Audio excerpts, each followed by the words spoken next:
Konnichiwa! Ladies and gentlemen, come one, come all to the Shogun's tent. The show in which those that build and improve the culture are put on a pedestal, while those that destroy and pervert it are put to the sword.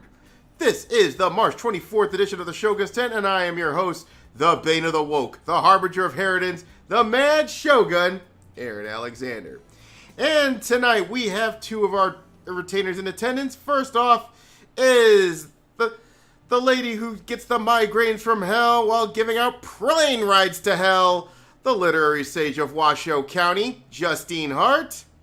And of course, the man who doesn't have to stay frosty because, let's face it, he's always frosty, Snowman.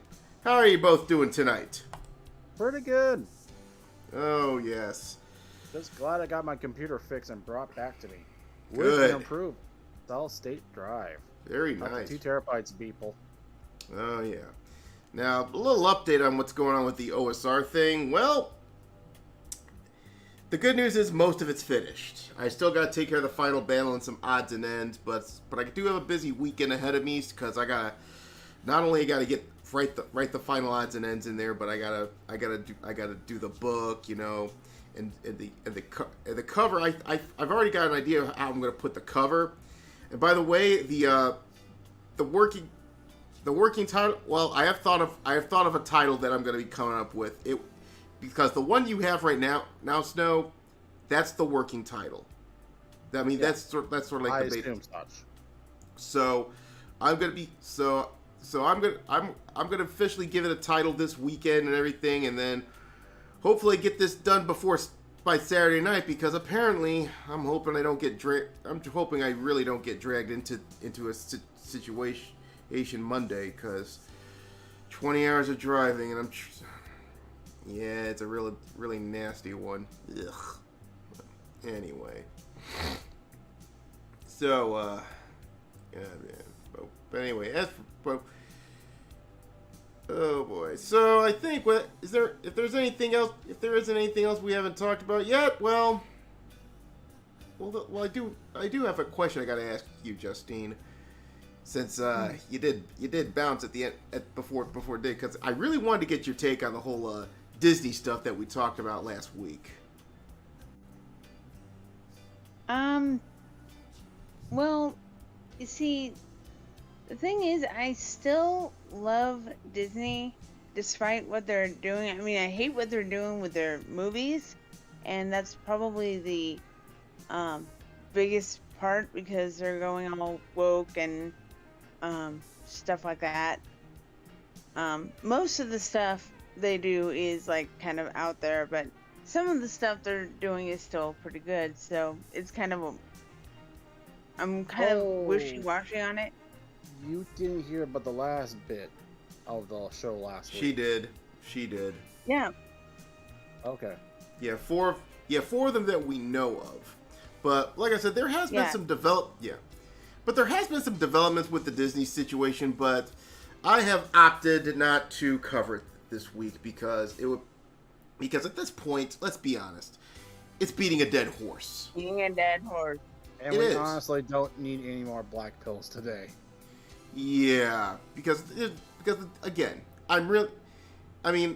usually with our show is I don't like covering shit like 50 times if like 50 times in a row every show, you know what I mean? I don't like to do that.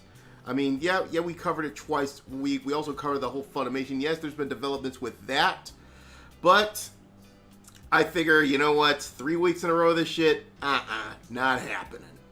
So tonight's going to be a pretty light show here, so it ain't, especially since the stuff we're going to be getting into next week, but we'll talk about that at the end of the show tonight, okay? So let's check. Right. Let's go ahead and check something out here. The turnout's not too great there, but that's all right. But anyway, so I say without further ado, let's get on with the news. All right. And for our first part of the show tonight, we got a lot of good shit on Kickstarter we want to share with you tonight here. So let's check. Well, not Kickstarter, but crowdfunding. But we're gonna open up with another fellow member of the Shogunate, Mad Lance, formerly known as Nosballs, is releasing his comic series called The Last Night of Elder. And we're gonna. This is for you, my dude. We are shilling out for you. Yes, we are shilling out for you, Mad Lance. So pay attention, my man, because and it looks like this is. I would say this is anime inspired here. You know, this is a little sample. Oh, yeah, I can tell with the artwork. It's definitely anime inspired. Mm-hmm. Now, I believe. Hold on, let me try to find out what it's about here. Okay, so basically, the storyline's right here. This is the storyline. Humanity has become an endangered species. A deadly airborne virus killed off 98% of the world's population. Basically, kind of reminds me of The Stand, if you think about it. World governments failed to contain it. As the disease spread, social and political institutions broke down. Old ethnic and religious tensions exploded. Global trade ground to a halt. Wars, famine, and crime ran rampant, and all the while the disease reaped its silent, deadly toll. Mortality rates of the infected were nearly 100%. Animals were untouched, only human beings were affected. Some whispered that such a perfectly deadly virus couldn't be natural, that it was engineered. For 3 years, the disease burned through the human race, and by the end of the second year, large-scale conflicts and unrest had ceased. Those who were still alive fled to the wastelands and margins of society, isolating themselves from strangers in contaminated areas. Things once taken for granted, like food and fresh water, became risky and difficult to obtain. Finally, mercifully, the virus burnt itself out. For the survivors, their children, and their children's children, the disease would be enshrined in history as the Apocalypse Plague, the force that ended and rebirthed the world. So basically, you sort of have like a a Last of Us type background story. Like only the plague is dead. The plague's dead. Yeah, the plague is dead, but all that's left is nature has mostly reclaimed most of the ruins of human civilization. And think Fist of the North Star, except no nukes. Just a lot of greenery and sort of a return to sort of like a primitive era of sorts. And apparently we have sort of a human unity project that formed that seems all fine and dandy, but of course with all sort of globalized conclaves, yeah, their real intentions ain't so benevolent. So basically the gist of the story is like after the end, basically I would say it's inspired by Fist of the North Star, maybe Last of Us, and other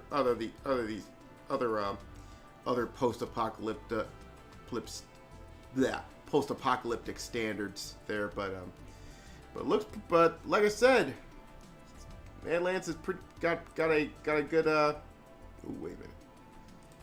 Mad Lance has got sort of a good thing going here.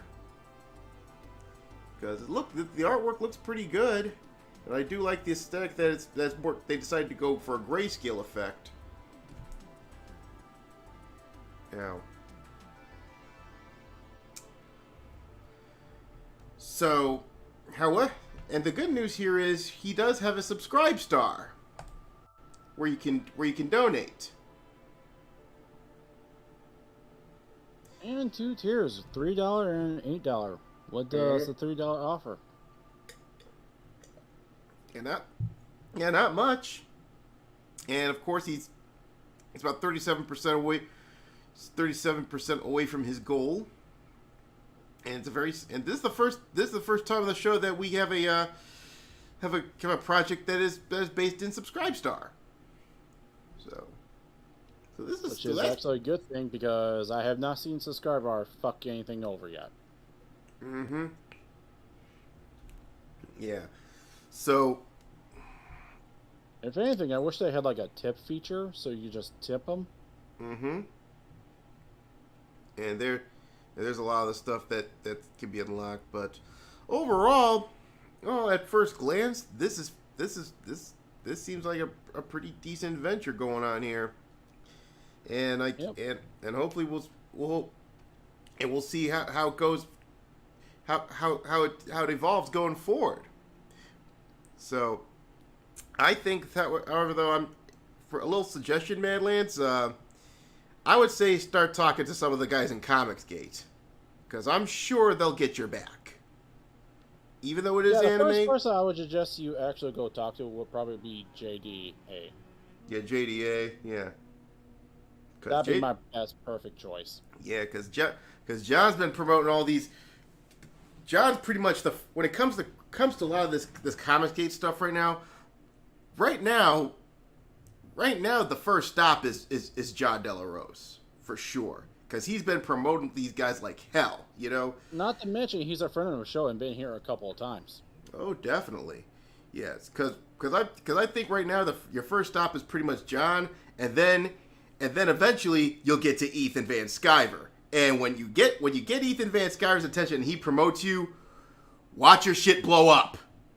Oh, yeah. Watch your shit blow up. Yeah, however, keep up the good work. Yes, yeah. Don't end up like freaking Liam. Don't end up like the Orange Weasel.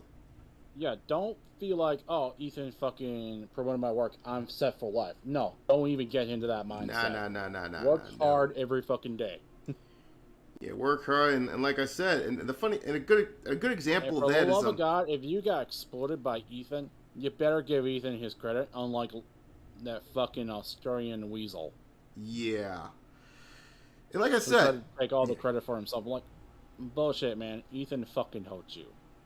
Yeah, he signal boosted you, and you got 80K. Yeah, and the funny thing is, why haven't you sent some of these guys copies? Jesus Christ. But anyway. I didn't have fucking. See, I was bitchy at first because I didn't have the money because the Xenotype looked really good. But now I'm hearing all how these people are actually missing their copies, even though they paid their money into it. Mm-hmm. I'm like, fuck! I dodged that bullet. Oh, my broke ass saved me. That's good.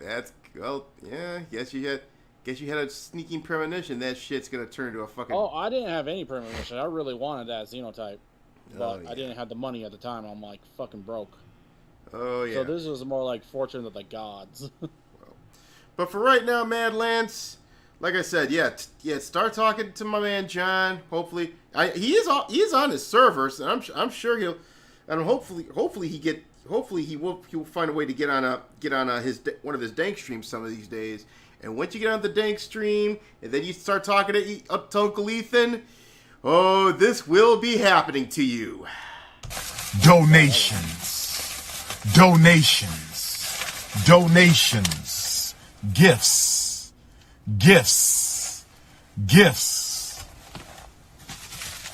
More gifts. A lot of donations and a lot of gifts. You know, I love that.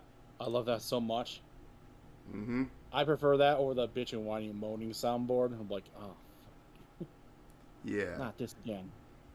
Yeah, but anyway. Someone's phone call going off? Someone was calling me. Oh. But anyway, well, like I said, please make your donations to Mad Lance, and like I said, that hopefully, man, we salute you, and hopefully you get this be a success story. It's freaking awesome so far. But anyway, now on to moving on. Any of you remember last year when we talked about Gabe Al-Taib? No. Oh yeah, Gabe Al-Taib was a colorist over at DC Comics who when they changed he fucking bailed out on them. when he changed Superman's I'm motto starting to from remember. when he's talking about truth, justice, and the American way, they changed it to truth, justice, in a better world. Yeah, that's he a bit. failed out on SS when he did that. Yeah, I'm now remembering. Yeah, he pieced the fuck out. Well, I'll move on his part. Yeah. Well, he's back, and he's got his own comic book, and he was also featured on both John De La Rosa's stream and Uncle Ethan's stream. And by the way, props to him for dunking on that grooming tub of goo, Vito. You know. This is his book right now. Truth, Justice, American Way. I hope to dear God he fucking copyrighted that. I hope to God. Yeah, I hope he did. Otherwise, I just hope DC doesn't decide to fuck with him on that one. Well, they let the copyright slip, so this is his perfect time to get the fucking copyright. Yeah, I would say get the Plus, trademark. It's not Truth, Justice, and the American Way. No, it's just Truth, Justice, American Way. Yes. Which I assume is each superhero is basically one of the three names. Mm-hmm. So it's a 64-page full-color graphic novel, and the tagline is "Heroes You Can Believe In." He's got. I think he just started on his thing, and look at this, $48,407 with 29 days left. I think I don't know when his thing started, but he's still on the front nine of his campaign. I expect this to go 100,000. Dear Yep. God, I hope so too. Or at least high five figures. So it's created by Gabe Al-Taib and David Williams. I don't know who that guy is, but props for him for assisting him on his project. And Basically what I'm looking at, we're already seeing a mixture of Storm and Wonder Woman with the superhero known as, I think, Truth. Mm-hmm. And Justice is a dead giveaway. He looks like someone from Judge Dredd, but obviously, given this is supposed to be a superhero comic, that's actually more optimistic and more in line with Paragon, as in people you should be striving to become, not this not XP, not Shades of Grey world. I'm assuming he's actually going to be like an actual police officer. Yeah. And actually just, stop the villains from their job, and stop the villains from the evil activities and get them arrested by the police. Yeah. Instead of, what Judge Dredd does is basically summary execution. Yeah, because this looks sort of like an XP of Judge Dredd. So but it looks pretty good. He does look like Judge Dredd. I'm not gonna lie. And of course, the metallic guy. Well, obviously, looking at the stars on his T-shirt. That's probably American Way. Yeah. So Truth is Truth is probably the lady that looks like Wonder Woman. And yeah, I could see a lot of the influences right there. Yeah, so far we got basically a Wonder Woman mixed with Storm. We got Judge Dredd, good line. And we got basically the metallic guy from the Marvel X-Men's comics. Oh, yes, Colossus or Steel. I'm thinking Steel because, well, look at him, he's made of metal. Mm-hmm. And he doesn't look like Shaq. Anyway, so the story is Truth, Justice, and American Way are America's sweethearts. Adored by the young and old, they save the world and charm their fans with the utmost style and grace. They are regulars on the late-night talk shows, making the audiences laugh and scream with delight. So, in other words, they're probably not on Kimmel or fucking Seth Meyers or any of these, but they might be on Fallon. But anyway, kids everywhere eat their Truth, Justice, and American Way cereal while wearing the T-shirt and playing with the action figures. To say they're the world's most beloved and famous heroes is putting it lightly. One day, there is a devastating attack, joy is turned to terror, and many lives are lost. In the fallout from this tragedy, the news media begins to question if Truth, Justice, and American Way may have not done all they could to prevent it. People begin asking, Where are the other times Truth, Justice, and American Way didn't do all they could to save lives? The accusations at Media Firestorm explode with shocking allegations of negligence against our heroes, shattering public trust and destroying their image. Hounded by authorities, Truth, Justice, and American Way go on the run. The government and military turn on them, their friends abandon them, and the public now hates them. They have to find out the truth of the deadly attack. Who did it and why? Can they trust each other long enough to solve this mystery? Because if they don't, a much worse disaster is coming that will cost millions of lives. Ah. Basically, the media is the bad guy because they fuck damn things up. Mm-hmm. As they usually do. Yeah, and I suspect there's like a more, and I suspect there's a more like a really sinister villain behind the curtain, which when this comic hits the streets, believe me, Well, I can mention some names that could be, but I'm not suicidal. Oh yeah. But right now, I've taken a look at the art style. I've taken a look at the color. Yeah, it's actually pretty good.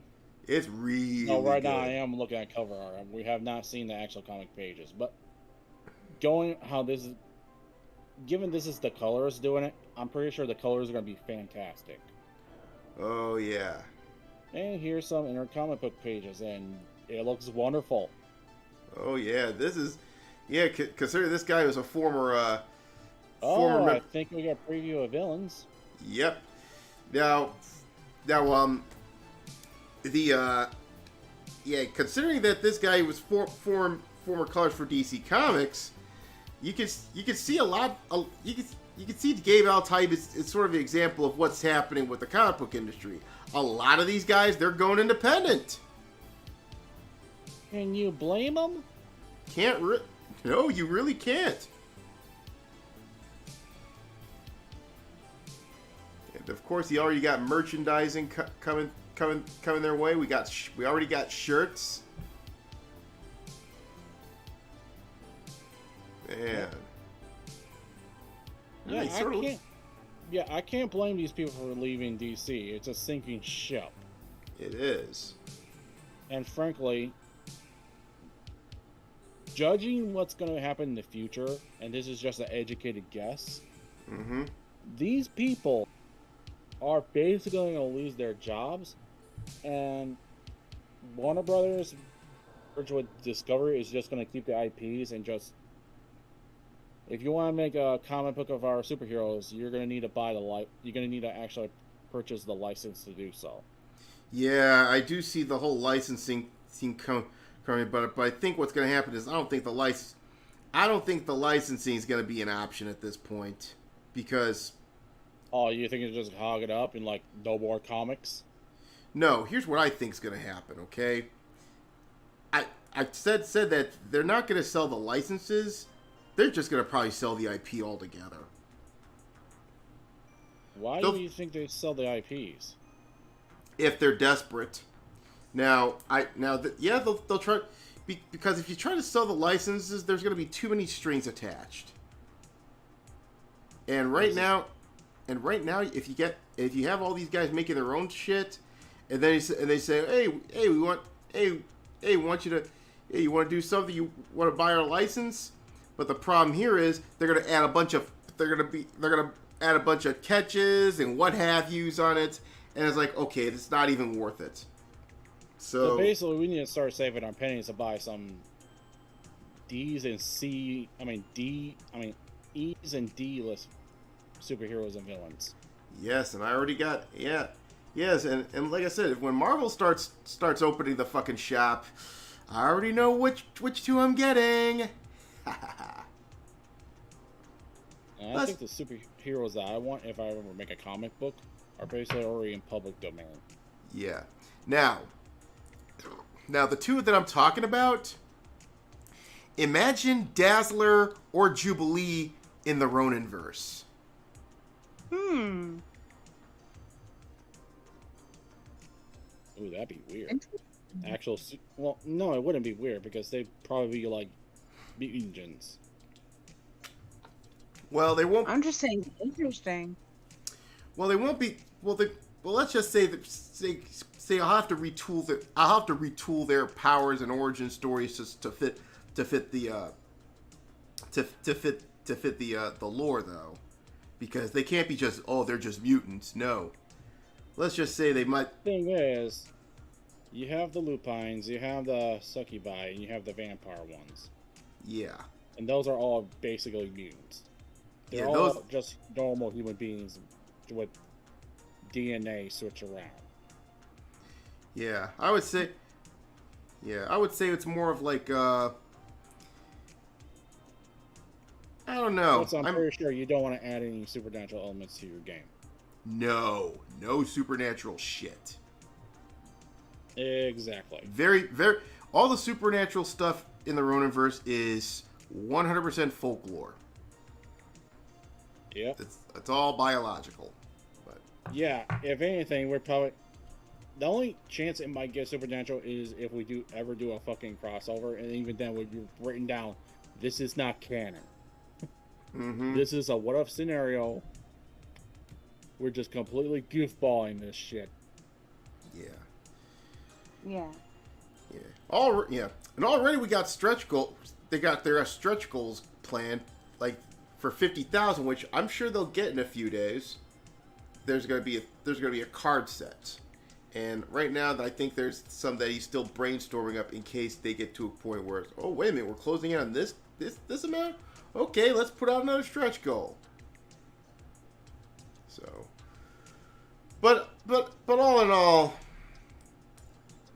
we salute Gabe Al-Taib for this attempt, and basically bringing back how some of the some certain DC properties should be, not some XP of some propagating woke shit, you know. Mm. I'm very very happy about this. Oh, if anything, this comic is like anti-propaganda because it points out all the people who spread out propaganda are pretty much fucking evil, lying bastards. Mm-hmm. Mm-hmm. Yeah. Which is actually the fucking truth. Yeah. It tells the story. What happens if the manipulators can easily sway public opinion against people that are paragons and have absolutely no, and what happened to them was absolutely not their fault. Absolutely not their fault. They did everything they could to actually stop the situation, but yeah, shit be shit, man. Mm-hmm. Well, and our final crowdfunding, and this you brought this up to me Snow, is Hell Comes to Bogtown. Basically, remember Wolfsbane? Mm-hmm. Same people that made this. All right, so basically it says, Yeah, I basically got an email from them, and they're showing off this stuff. I'm like, oh yeah, I immediately got to show this stuff off to Aaron. oh wait a minute, they emailed you about this? Well, they emailed all their backers. Okay, so but okay, so the tagline here is, Yeah, they emailed me because I backed up the Wolfsbane. So yeah. So, according to this, it says, a menace grows in the swamps of the wicked fens. Can our heroes root it out? So it's a system that is compatible with 5e and OSR. They said on the tags. And basically, the story is Cyrus Hindle inherited a fief from his distant great uncle and it's in over his head. He needs an entourage of people who can help him take possession of his late uncle's domain in the wicked fens and run the place. Just a minor clerk. The new Lord Hindle has no idea how to be a great lord, nor he does know what lies in store for him, for his late uncle trafficked in arcane mysteries, wicked deeds, and terrible secrets. These horrid things will come to haunt the new Lord Hindle, the wicked fens, and our heroes as hell comes to Bogtown. So basically, we got a haunted manor. We have a haunted manor adventure. Oh yeah. So there's the map, the wicked fence. So basically, it's probably gonna be a lot of undead shit, a lot of weird spiritual shit, you know. Oh yeah. Plus, a lot of strange arcane stuff, because obviously these people were working on some very bad voodoo. Oh, yes. And, of course, there's Necromancer is a subsidiary of Frog God Games, and, of course, they're doing all their stuff through the usual channels, by Drive-Thru RPG, etc. Yep. So, and their total right now is about $36,686, which I do plan to back this up once I get paid. Yeah, and they got 14 days left, so I think hopefully they'll get to 5,000, because it seems to be like a pretty solid adventure with Hell Comes to Bogtown. Plus, it's hard to say no to that cover. Oh, definitely. Yeah. So for this and all our campaigners, we give you two things. First, a cheers. Oh, a little bit of the bubbly. And hopefully all your I wish all your campaigns will be getting this. Donations, gifts,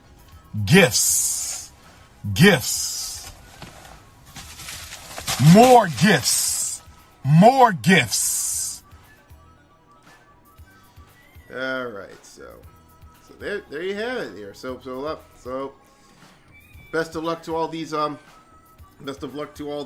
these crowd funds, and let's go ahead and move on, because we have not one, not two, not three, but 4 kings we gotta talk about this week.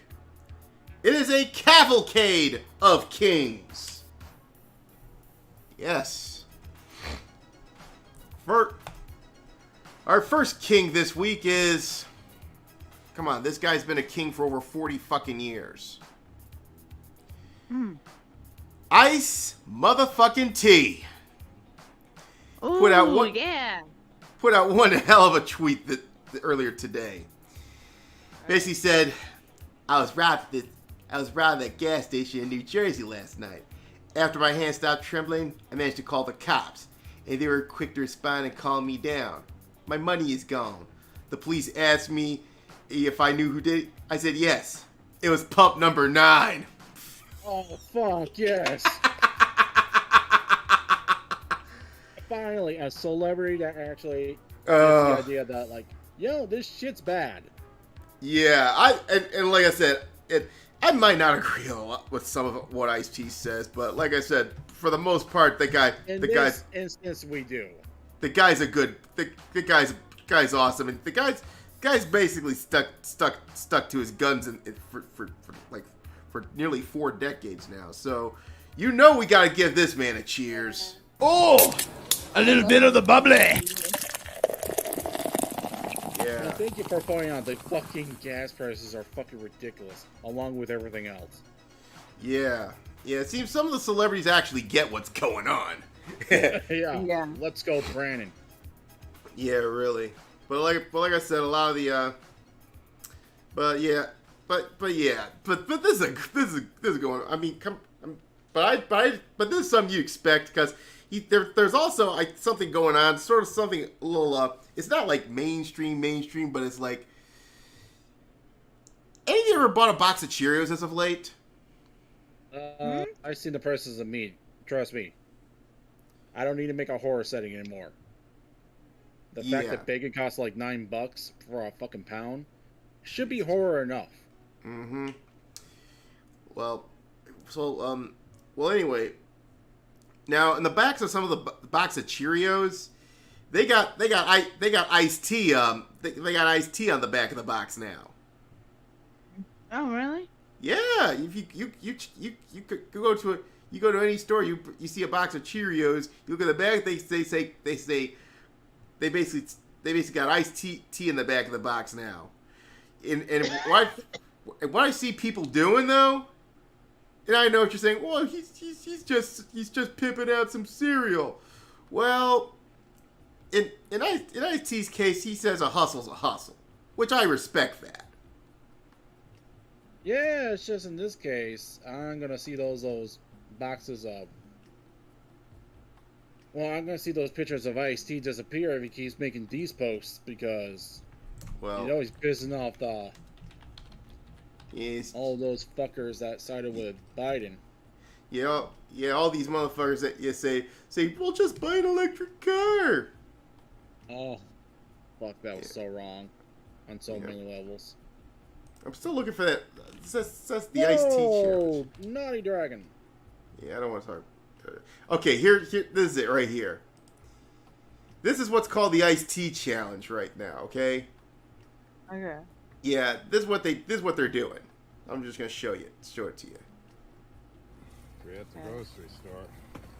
Might as well do it right. There you go, Ice-T. Rocking and rolling. That's what some of these people are going to stores doing. Turning the boxes around and showing off Ice-T. Cool. Yeah. Don't forget to buy the cereal too, folks.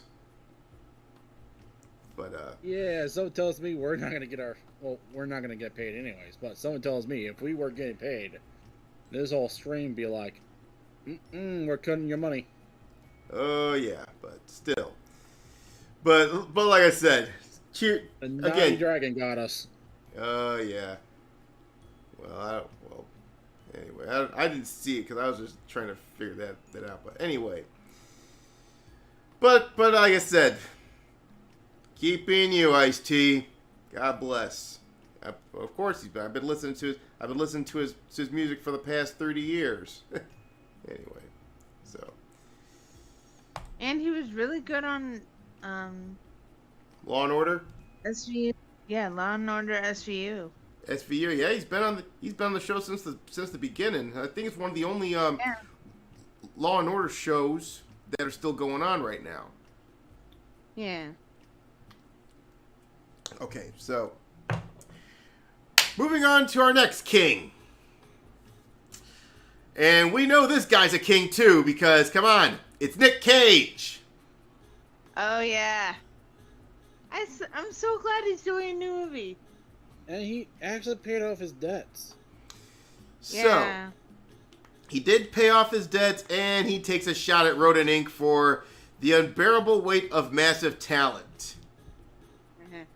Yeah, he promotes that. So, I Nick. didn't think that was the actual title, and then I was like, oh my god, that's such a funny title. I have to see this movie now. Yeah. So. You know what I really want And to see? Pedro Pascal is really good in it too. So. You know what I really want to see, guys? The independent film he did where I think Five Nights at Freddy's, but basically Nick Cage basically kills them all. Oh, that sounds good. Well, I've seen the review. It does look good. Yeah. I'm not going to spoil anything. So right now, Nick Cage is on the middle of a comeback tour right now because at one point this guy was in demand. He was A-lister. He was throughout the late 90s, early 2000s. I mean, come on. Con Air, Face Off, Gone in 60 Seconds, fucking National Treasure. Of course, you have What's that movie? City of Angels. City of Angels, of course. God, I remember how gaga you were over that movie. Yeah, and he basically says in I that liked article. it because it was actually kind of sweet. Yeah, Yeah. And as I read this article, basically once he got into debt and into trouble, Disney basically bailed out on him. Yeah, really. Yeah, it's like, Disney whoa. does that to too many people, and that's what I don't like. Yeah, well, it's Rodent Inc. being Rodent Inc. Yeah. And plus, Nick. Troubles? Fuck you! I'm going out. But yeah, Nick, and also Nick Cage. I don't think I'm sure he's not a fan of this woke Hollywood bullshit going on. I'm pretty sure. Not Look at this anymore. I mean, this is Yeah. a guy who literally dressed up like a bear, went out and faced against a cult, and basically punched one of them in the face and ran off.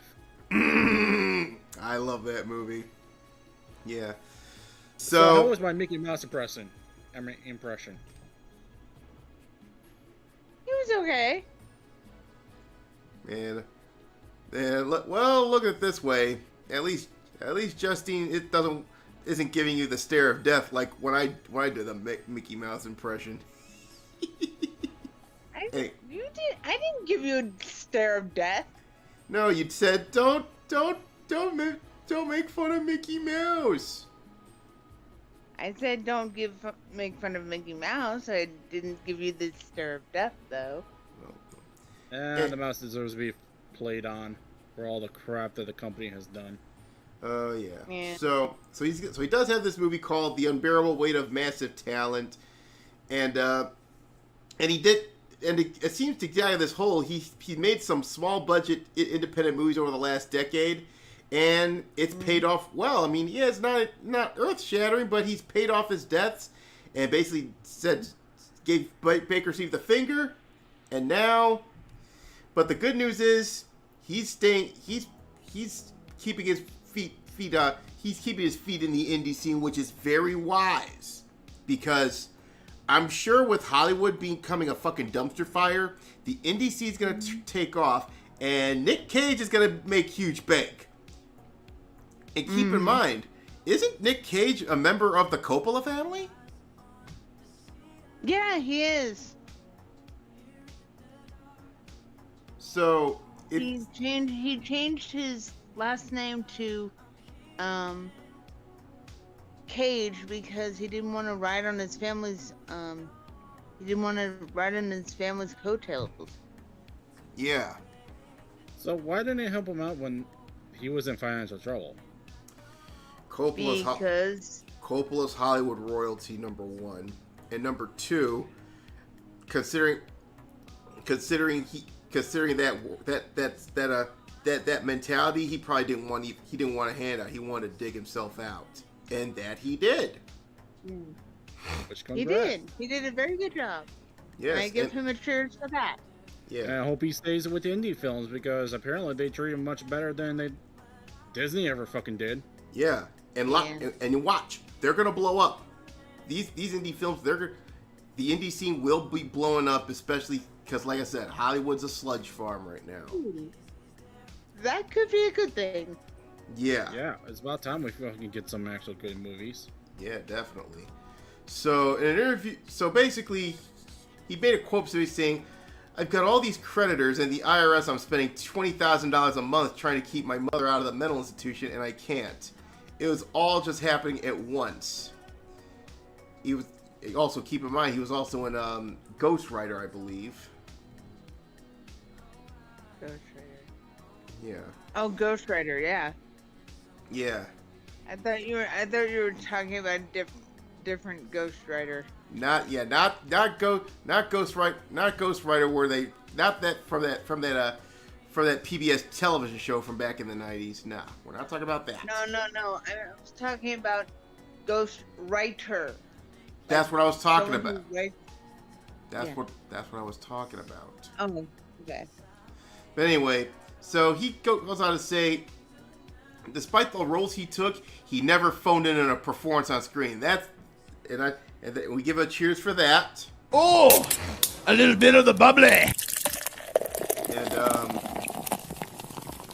he basically talks about that when I was doing 4 movies a year, back to back to back, I still had to find something in them to be able to give it my all. They didn't work, all of them. Some of them were terrific, like Mandy, but some of them didn't work, but I never phoned it in. So if there was a misconception, it was that I was just doing it and not caring. I was caring. Kind of reminds me of Christopher Lee, if you think about it, because you remember he took some really, really crappy roles back in the 80s. Howling 2, anyone? And And you gotta take crappy roles in order to fucking pay off debts. You gotta take crappy roles, man. yeah, but at least don't phone that shit in. At least make it memorable. Yeah. But those are the breaks, man. Mm-hmm. Yeah. He also talked about enjoy making movies like Pig and Leaving Las Vegas more than I enjoyed making movies like National Treasure. And he also says, when I talk about Fairweather Friends in Hollywood, I'm not talking about National Treasure producer Jerry Bruckheimer. I'm talking about Rodin Inc. they're like an ocean liner. Once they go in a certain direction, you've got to get a million tugboats to try to swivel it back around. And he also said, the misconception is that I'm crazy, which people seem to enjoy the madman or whatever, to which I simply say, you can't survive 43 years in Hollywood or star in over 120 movies if you're crazy. You're not going to get bonded. They're not going to work with you. And he also says, I'm just going to focus on being extremely selective as I can be. I like to make every movie as if it were my last. So that movie will be in and will be opening on the April 22nd. And unfortunately, it's got Pedro Pascal. Oh, screw that guy. But I like him. He's a great actor, but personally, he can go to hell. Okay. I'll give you that. Yeah. You say this. Yeah, say the same shit about Gina Carano and don't get punished. Give me a fucking break. But we gotta talk about King number 3, and this is a legend. Bill Murray. Bill fucking Murray, and this is him coming off his little memorable cameo appearance at the latest Ghostbusters movie, which, yes, it was pretty fucking memorable. And he's talking about the Coof, basically being in the most challenging time of our lives, and believes people who wear face masks are afraid to die and afraid to kill. Ooh, you could take that out multiple ways. Oh yeah, but when you look at contest, let's just put it this way. Oh, he got a bunch of ring bullshit in response to that. He's talking about he basically something like a global pandemic. Basically says, we just went out with our friend to walk the dog, and you're wearing a mask. Everyone's wearing a mask. The dog is the only one who's completely alive. He's living the dog's life. The rest of us are afraid to die and afraid to kill, so we're masked up and we're injected and so forth. It's the most challenging time of this life cycle for us. We didn't have a world war or depression, the things our ancestors had, but this is the hand we got dealt, and if you fold, you can't win. Now, yeah, you could take it both ways, but the reason I talk about it, yeah, it's a neutral take, but the reason I talk about this is because probably because you could say that he pretty much, I would say he envies the dog. Let's just put it this way. Well, no shit. The dog actually gets to live. Mm-hmm. Now, we're going to cover this. Someone in response, and it seems like it's a COVIDian, basically said this. No, Bill, we're afraid of going bankrupt because the cost of medicine is out of control. Long COVID is also pretty serious. Well, never heard anybody got long COVID. What is long COVID? Yeah, this claim that someone has COVID chronic COVID for an extended period of time, but you notice the ones that tend to quote unquote get long COVID, let's just say that they don't look too healthy overall. Right. Yeah. Was he trying to say lung? Well, so could he? Bill could get COVID and long COVID, never have to worry about how he's going to eat. That's not his for most Americans. Again, there's hard. Like I said, I think the myth. I think long COVID, in my opinion, is a myth. It's just that someone is generally not well, and COVID probably triggered a whole series of health issues. It's not. Probably. Yeah, it ain't just the fact you had COVID. That's not it. Yep, your lifestyle has been shitty. Have you seen? I've seen one of them. Some of them look like they weigh like 400 or 500 plus pounds. Yeah. And this idiot, we got another idiot says, maybe we are alive because we wore a mask. Well, I'm surprised this guy the masks that were proven ineffective against COVID. Mm-hmm. But yeah, your point. is fucking stupid because, again, the mask didn't do shit for you. Yeah. Chances are he probably got like 50,000 on his like 20th booster. Anyway. So there's another one that basically says, Bill Murray has enough history that I get why no one may not like him. I know he's always been an ass. Never argued that. I like some work enough to, I don't know, ignore the person, enjoy the performance. We all do somewhere. But damn right, if I'm afraid to die, I know what COVID can do. Ass. Any personal experience you want to share with us, buddy?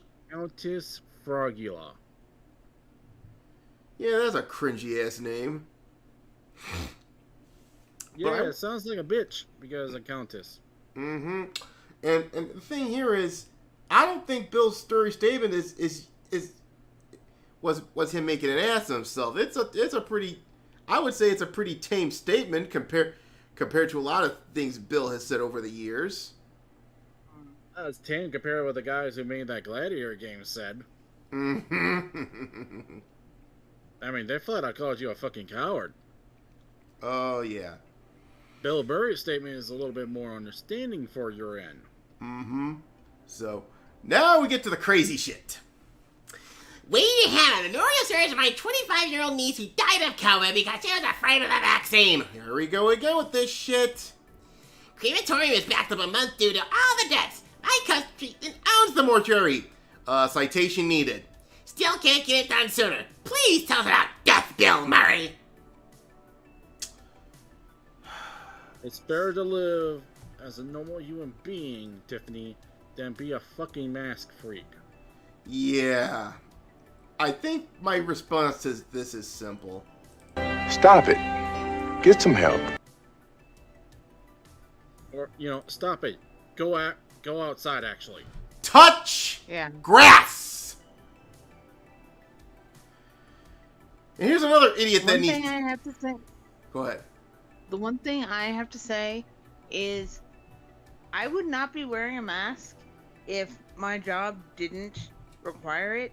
Mm-hmm. Because everywhere else I am maskless, but I have to wear a mask because Yeah. I work in technically a federal building. Yeah, it's an airport, and like I said, and by the way, the airlines are trying to get that rule, trying to strike down that rule. They're Yeah, pissed I know. about it. They're pretty pissed about it. Yeah. Because everyone else is taking off their mask to get finally fucking breathe in air. What's Meanwhile, up? you poor ladies and gentlemen at the airlines are like, I can't breathe for shit with this mask on. Yeah. I get that complaint all the time, but I have heard. Now I'm hoping that they don't postpone this another month, but I have heard on April 18th the mask mandate is going down. Yep. Watch. I got a feeling Brandon's gonna. It's gonna get postponed again. Yeah. I would not, Justine, I would not be surprised if some of you guys actually rush her in the washrooms, take off the mask just so you can breathe in oxygen. You go like, oxygen. Fresh air. Beautiful, sweet, You know fresh how many air. people walk around? Okay, I will say this. There are at least 20% of our customers come in without a mask and don't wear it in the airport and don't get called out on it at all. You want to know why? Because I think most people are tired of the because I think most of the staff are getting tired of the stupid shit too. No Yeah. shit. Got the face TSA packer all day probably. long. Yeah, TSA. If you run to TSA, they'll probably will, but everyone else, they'll probably say, you know what? Let's don't wear a mask and let's say you did. My boss and one of my supervisors were going around maskless the whole time yesterday while I was at work. Now, granted, I had to leave because I was sick, but and all my supervisors were very concerned when I was looking green. But they all went out at the same time, and they weren't wearing masks at all. They came back in, weren't wearing masks. They went to the gate, weren't wearing masks. I was like, okay, what's going on here? And why am I having to wear a mask? Yeah. You know why? You know why? Because they know this thing. They know this thing is bullshit. Yes, and I have to agree with that. The whole mask thing is starting to become BS. Yeah. People need to lose their fucking need and desire to control other people. Yeah. Yeah. Yeah, and like I said, the bottom line is the only people that you see in masks now, they're probably NPCs. So, hey, at least I know who to avoid. Mm-hmm. I'm just surprised that they're not wearing Ukrainian flag masks. Oh, I have noticed that nobody is wearing Ukrainian flag mask, and I'm like, thank fucking God. I was actually hoping someone would because if someone was like wearing a Ukrainian flag mask, I'm like, okay, I'm gonna go this way. Yeah. And I'll probably as I'm going that way, I'll probably be snickering a little. Yeah, Aaron, what you need to do, if you ever run in Ronin again, have like a black flag encounter and have like the ultimate NPC. The ultimate NPC. Yeah, basically a red variety, and have him wear the Ukraine mask. That would be too on the nose. Because remember, the Ronin verse is not similar to this crazy clown world. Yes, it is a clown world, but it's a clown world where at least some people are actually fighting back. Anyway, it continues that this guy Denby, or I like to call this one Dumbass, in all caps, says this: Bill Murray, it's so soon. So shut up, because people have lost their loved ones. Man, 6.8 million people have already died from the COVID-19 virus, and Hong Kong and China on shutdown again. It's a sorry old non-jokes coming from a wrinkled old man. Wear a damn mask! Wear a damn mask! Wear a damn mask! Shut up, bitch. Oh, you know what? I got something better for this bitch. Cut that bitch off! Yeah, crazy ass people. And that's the thing that they were getting backlash for, but yeah, you get all these fucking crazy ass motherfuckers and all these people gonna do that. Yeah. Yeah, The we reason, skip them. yeah, the reason I call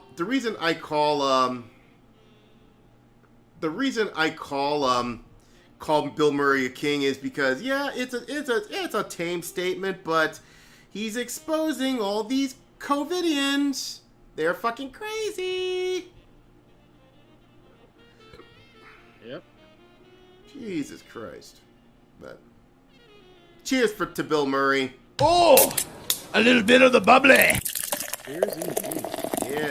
Yeah, this is what we call baiting out the crazies. And you did just that. I know you didn't mean to do that, but well, credit to where it's due. And finally, our last king. Okay. But it's official, he is the best Spider-Man. Andrew Garfield. Basically pointing out, hey, if you actually gonna fucking restrict people to the roles that they have to play as because they match the skin color or whatever, you're basically gonna be killing off imagination. Mm-hmm. Yeah. And yeah, he's basically talking about the problem with casting, and I'll tell you this right now. I'm gonna say this right now. Get this man another Spider-Man movie, all right? And not only that, get Emma Stone. Wait, isn't he gonna get another Spider-Man movie anyways with Gwen? I hope he does. And if he does, and considering that you have the multiverse now in full effect with No Way Home, I got a feeling that they'll probably make another another Garfield Spider-Man movie, and then bring in Spider-Gwen. Now, hopefully they don't fuck up the execution of this, because this. Now everyone's saying, well, that second Spider-Man movie was awful. I'm like, well, the second movie did have issues, but I did enjoy it. I didn't agree with with that rendition of Electro, but still. So he talks about this. He did talk about this. Is the same thing I think he talked about the same thing that Ian McKellen talked about last week, I believe. He says that I think it's two different conversations getting conflated. One is about equality of opportunity, and I'm completely in on that. Because we should want a world in which, no matter your sexual orientation, your color, or your heritage, everyone gets a fair whack. Which I do support. But the other is about I can't say anything. Empathic imagination. And if we only allow people to be cast as exactly who they are, it'll be the death of it. Yeah, so basically, real-life avatars. So he says, so the two separate conversations have to happen simultaneously, because I'm not willing to support the death of empathic imagination. It's what we need most as a culture, and it's beautiful. It's the only thing that's going to save us right now, he concluded. So, casting directors, please stop blackwashing redheads. Okay? Oh, they'll continue that till basically Hollywood dies. And all the parasites have to find a whole new fucking industry to fucking infiltrate. Yeah.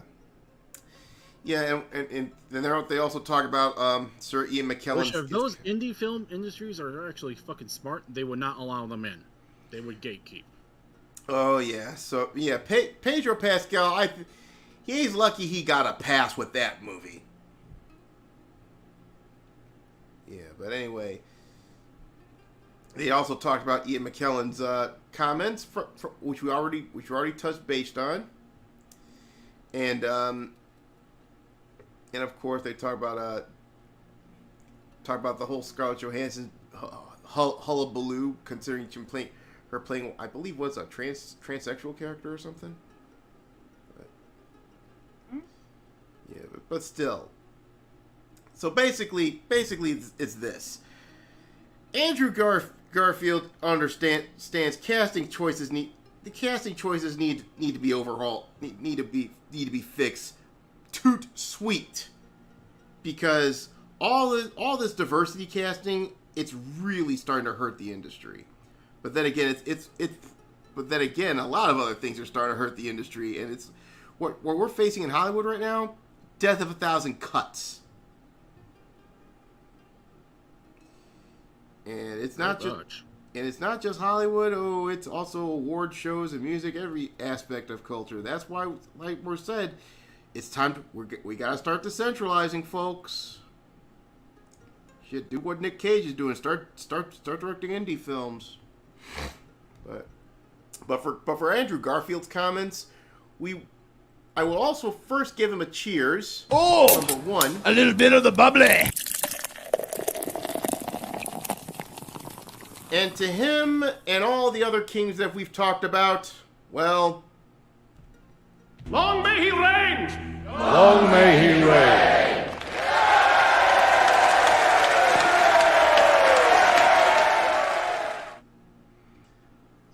long may they reign. So, anyway. So now that we got that out of the way, it is time, folks. It is time for my favorite segment of the show. You know what it's time for. You know what it's time for, right? Florida Man. Yes, ladies and gentlemen, and once again, it is time for the ever-continuing adventures of Florida Man.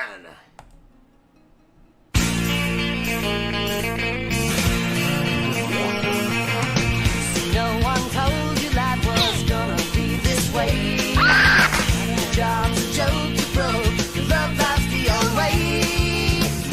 recollection of that happening at all.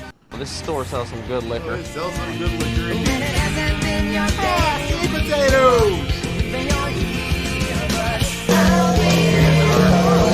Our friend, our scaly boy. How you doing there, buddy? Now, I gotta ask. Are cookies bad for alligators? Probably. Just like chocolate is bad for dogs? Actually, if it's a minimal amount, it won't hurt them. But if it's like a whole box of them, it'll make them sick. Yeah. So. And chocolate is actually bad for any animal in a copious amount. But, I mean, I have these little... I give myself this small treat of Milky Way Dark. And I give a little piece to my cat and she loves it. But it's just like one tiny corner. Yeah. And it's okay. Yeah, because Milky Way and Three Musketeers, that's like pure fucking chocolate, right? Well, Milky Way Midnight, Yeah. I get dark chocolate because I won't do milk chocolate anymore. Yeah, milk chocolate. Yeah, I like milk chocolate, but I think dark chocolate is a little healthier for you. Yeah, it is. Much. That's why I get Dove Dark. But anyway, so for two stories, we're not going to be in Florida this week, but we are going to be. Geez. But we're going to. Snow went away for a little bit, so. Yeah. So. But yeah, we'll keep going here. But so our first story comes from our old friends over at The Bone. Right. Okay, so. Oh, this would be perfect for. Just wait a few more minutes for snow to get back. It's in this area. This is home state basically. Yeah. Oh my word. Because I gotta say this though. How the hell does a kangaroo end up somewhere in Michigan? I have no idea. Probably from the zoo. Yeah, that's pretty much what I was thinking. Yeah. But yeah, but that's kind of funny. Yeah, look at that kangaroo though. He looks happy. Yeah, it's like, hey, you found me in the driveway.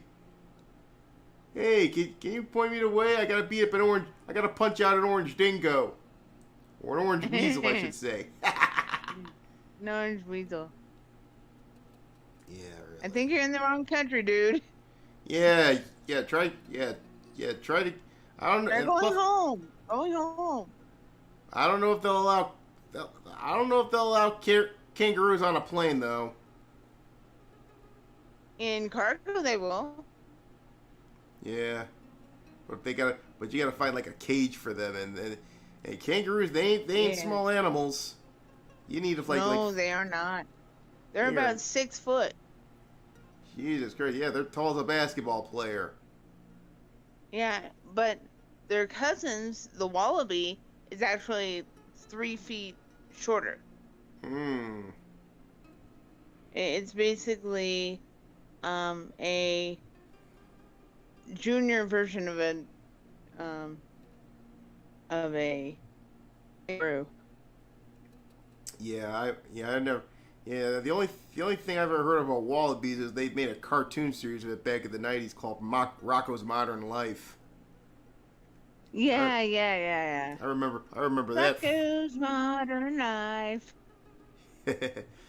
I think the only episode I remember was he was trying to they had like a 99% off sale at the freaking supermarket, and he was grabbing all sorts of things for shopping, and it seems and there was a time limit though, but thing is everybody kept getting in his way, and when it was time to go check out the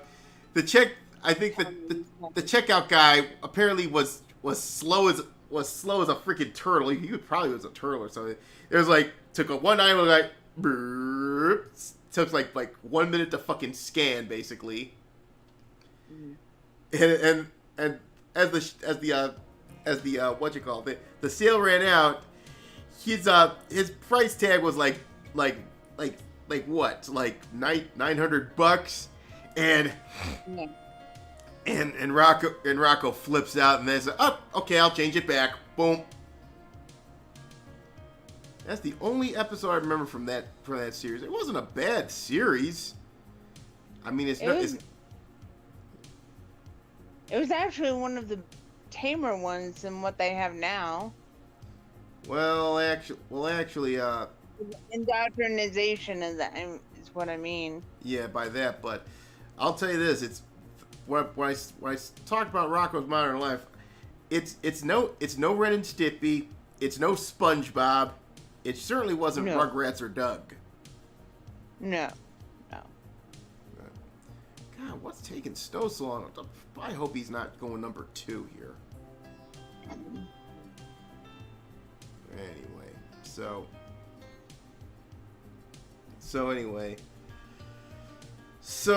apparently, Michigan woman discovers the kangaroo in her driveway. Well, if he gets back here.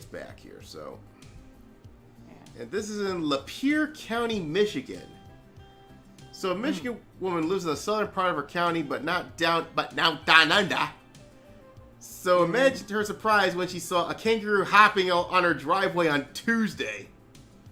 So that would have been a surprise. Oh yeah. So he's like, just walking down the driveway, not walking, but hopping up and down the driveway, and it was eating something. And as you all know, kangaroos are from Australia and New Guinea, not to Lapeer County, which is located in the thumb of Michigan's mitt between Detroit and Flint. Ah. So it's probably around that area around. Yeah, it's probably around southeast. So it's definitely within Snowman's area here. That. Aww, so cute. Just a cute little kangaroo, yeah.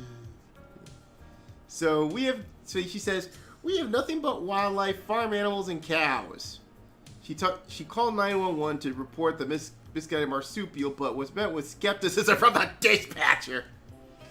She's like, so it basically said, I say I'm located in southern Lapeer County, and there's a police response, ma'am, are you sure it's a kangaroo? I said, yes, I'm sure. I'm like, what? Yeah, this is the thing. You couldn't send, and this thing is, I could send you a picture if you want. So she did. So the dispatcher is like, okay, let's see what happens. So he called animal control, and Greer found out his kangaroo's name was Douglas. Hopped through a cemetery before he found his home, and apparently he was lost. But he wanted to go home. Now I know what you're thinking. What the fuck is a kangaroo doing in the middle of Michigan? Well, right. His owner owns a license to keep exotic pets, and apparently the kangaroo escaped. Yeah. So it's like, how animal escape? Well, considering how kangaroos can probably hop, you probably need a high fence, and probably the fence wasn't high enough. So he's like, so I bet you the kangaroo's like going hoppity hop, whoop, over the fence. So basically he's like, well, as long as you have a license or a permit, I guess you can have a kangaroo. Because now she wants one as a pet. So now she says, now I'm trying to convince my husband not to get another dog, but a kangaroo. Yeah, the way the world is. Yeah. Well, the question now. Here's the thing about exotic pets. You bet. This is owning exotic pets is not like owning a dog or a cat. because I've seen people own freaking rabbits, and let's be honest, rabbits are no easy feat to take care of. No, they are not. Because rabbits, they'll like, if you get a pet rabbit, you're gonna have to rabbit-proof your fucking house because they will chew on anything. You think? Yes. You think a dog's bad when it comes to chewing shit? They got nothing on rabbits. They'll chew on rabbits, everything. And rabbits can be mean. They will bite you. And yeah. It hurts. Yeah, rabbit bites are nothing to squeal about. Cause yeah, exotic pets. Like I'm talking about rabbits, fucking chinchillas.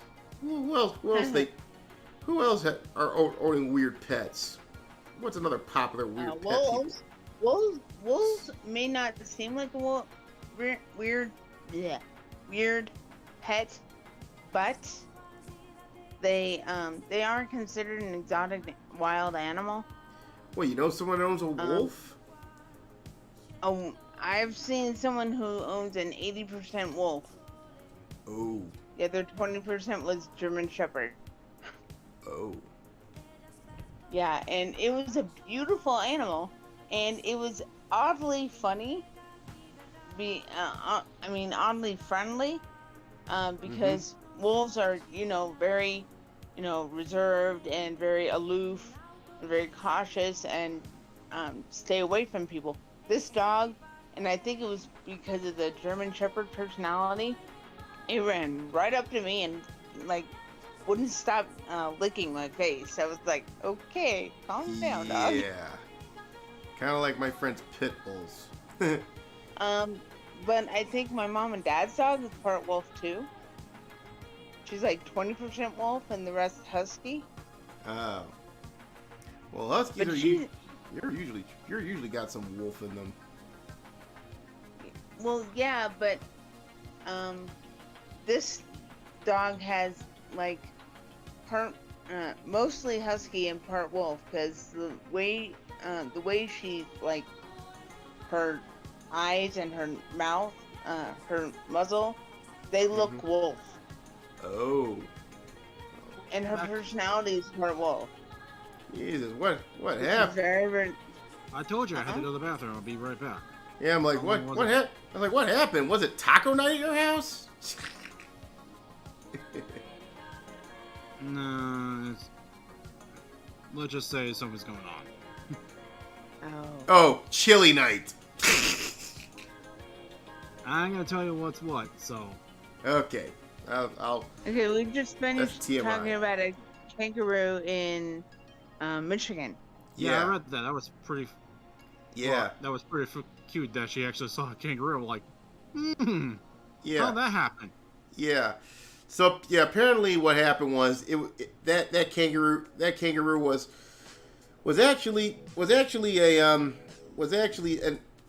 someone's pet who owned a kangaroo. I think he must have escaped and decided to go out for go on a little exploration or some shit like that. So I take it she got the animal control and they got the kangaroo. Yep. Lapeer County, where the hell? What's Lapeer County like? You're around from that area, aren't you? Genesee. But Lapeer's close. It's pretty decent. It doesn't have Flint in it. So basically, it's not a Rust Belt hellhole. Right. Okay, that sounds good. But anyway, so it turns out now the lady wants to get a kangaroo. Well, like I said, it's not like taking care of the dog, and I don't know how much they're gonna cost you. They're Such a thing was legal. It is legal. It says you have a license or a permit. The owner of that kangaroo had a license to keep exotic pets. So, but anyway, You keep it. It's like aren't kangaroos like warm climate creatures? Yep, they're native to Australia and Papua New Guinea. Shit freeze to death in the fucking Michigan winter. That thing's gotta be living indoors. I'm sure he's living in like some sort of heated area, basically. But anyway, so moving on here. Well, it seems like someone has decided to borrow some drugs from an ambulance. Uh-huh. And Tennessee man. Yep. Guys, next time I go to the bathroom, please just go ahead without me. Yeah. Don't let me slow you down. So Tennessee paramedic is accused of stealing drugs from a county ambulance, authorities said. And we already got the guy's mugshot here. Boy. That guy is not well. Yeah, he's got the baggy eyes. No, it's the stare.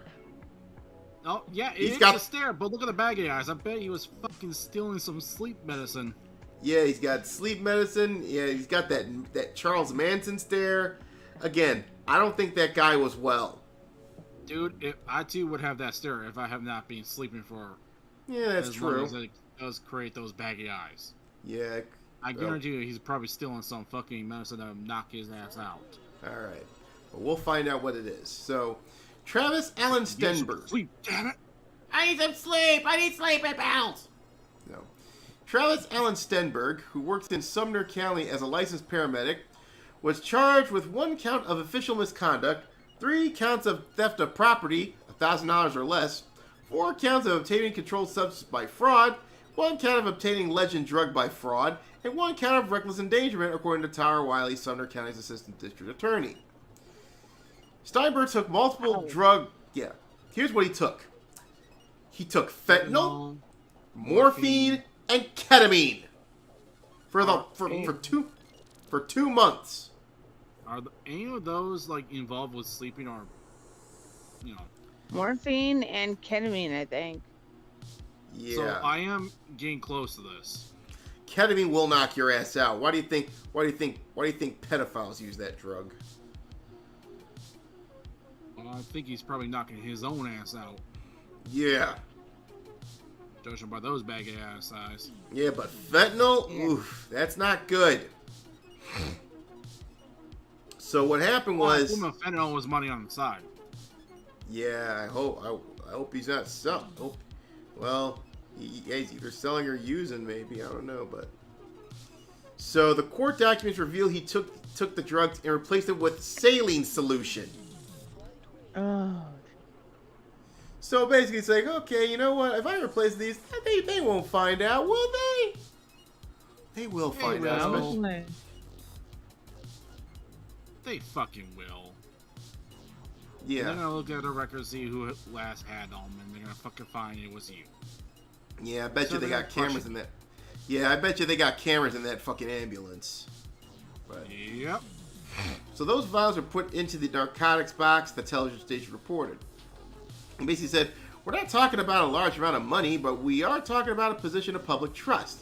That's why they have the official misconduct charge. Shit. Yeah. So we're talking about someone that was in a position to protect these things and instead took them for their own use. And his attorney declined to comment, and he has a court date on May the 26th. So basically, yeah, I have a feeling that he was trying to, yeah, judging by how he looked, he probably didn't get any sleep, so he probably stole some medication because just so he can knock his own ass out. But the question is, what about? I don't get the fucking fentanyl though. Ugh. I'm guessing that's money on the side. Either money on the side or he's got a huge problem with that shit. But seriously, but I'll tell you this much right now. He ain't getting his paramedic license back. Well, no shit, after he was caught stealing drugs out of that. Mm-hmm. That's a big no-no. Big no-no. You kind of need those to save people, and if they don't have that, and the people die. It's on you. That's on the hospital's fault. That's on you. That's on the hospital. That's on the paramedic.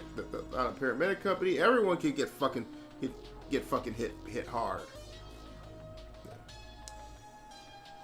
But anyway, now we go from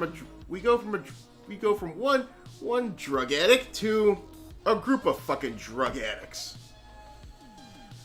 Trevor, buddy, a simple... He's a Florida man too, or we're leaving Florida man behind? We're leaving Florida man behind. Okay. So, Trevor, buddy, a simple don't watch the Grammys will do, okay? So apparently... The title alone basically tells me don't watch the Grammys this year. Yeah, drink Which for I that haven't shit. been doing for... No shit, start drinking. Yeah, this is where we start drinking here, folks. So, according to Trevor Noah, who for the record is not funny, he says that award shows can be political. And say no. Just focus on the fucking no. music. Just Yeah, it's focus about on the fucking music. Yeah, just. But they become political. Yeah, they've become political. No, they can be, but you don't want at this current rate. How about you just stay the fuck out of politics and just focus on music? Just.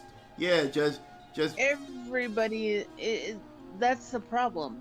Everybody is focused on politics, and no one's focused on the actual craft.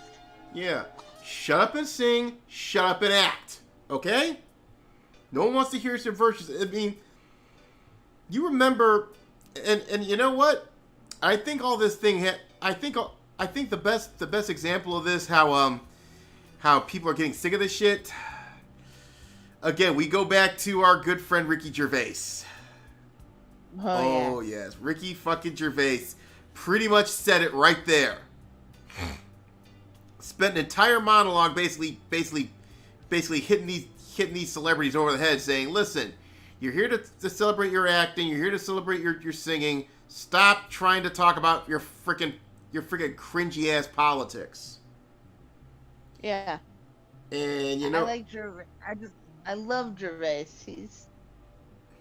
Yeah, I think that moment was sort of like the jump the shark moment for award shows, because he basically said that these kinds of shows are getting too cringy, and he was warning them, but they ignored their warnings, and now guess what?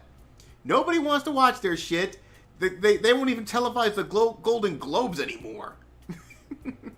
Nope. People are getting done. Yeah, they're done skis with this shit. So I hope these Oscars, the Grammys, and the Annies, and the fucking Tonys, and the fucking Globe, I hope they all die off. Well, the Golden Globes are pretty much almost well on their way to the shadow realm, because they're not televised no more. But Well, the last time there was one televised was the one that I was happy about, because Taron Egerton got a very well-deserved award. what kind of award? He got Best Actor in a Musical Who? for Rocket Man. Who? Taron Egerton. Taron. Oh, he did the Elton John biopic, right? Yeah, and guess what? Now he has COVID. Well, ain't that something? Yeah. So anyway, so Ain't escape from that Cham. She will eventually get you all. oh yeah, it got me while I was in Florida, but hey, I survived. I came on the other side of it feeling greater than ever. It was one of those good problems, if you will. Oh yeah. Yeah, but anyway, so he basically said, "I think the show is going to find the right place and the right space to do something." It's never the right place and the right spot to do something. And apparently this show's in Vegas, which is weird, because I remember you being in New York for a while, but I guess what's going on with... Yeah. But I guess Eric Adams being a freaking clown ass when it comes to COVID rules. Yeah. Oh yeah. You probably have to go to a city that actually allows some freedom. Yeah. So, apparently he believes some music artists will express their thoughts on Ukraine along with other people topics that are quote-unquote close to their hearts, a.k.a. virtue signaling to no end, annoying everybody. Vegas, I'm speaking to the fucking city of Vegas. Clean up your fucking act, because you're allowing these asshole parasites into your city. Yeah. And corrupting your state. Yeah. I won't go there Fucking happy anymore. anymore. Yeah. I won't even go there anymore. Exactly. And, That's. you know, I was and dreaming Aaron to knows- one day go to Vegas. You're now making sure I never want to go to Vegas. Yeah, really. So, Justine, you had something? yeah, Aaron, you know why I won't really go to Vegas. Because of the gambling and everything. Well, I hate Reno for that that man. I can imagine.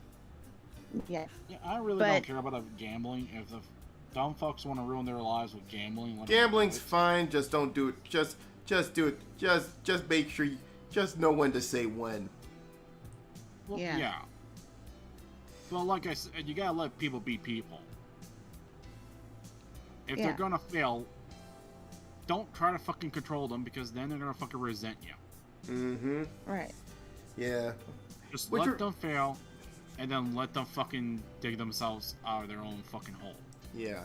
Yeah. Now, I will say this. Vegas was better when the mob ran it.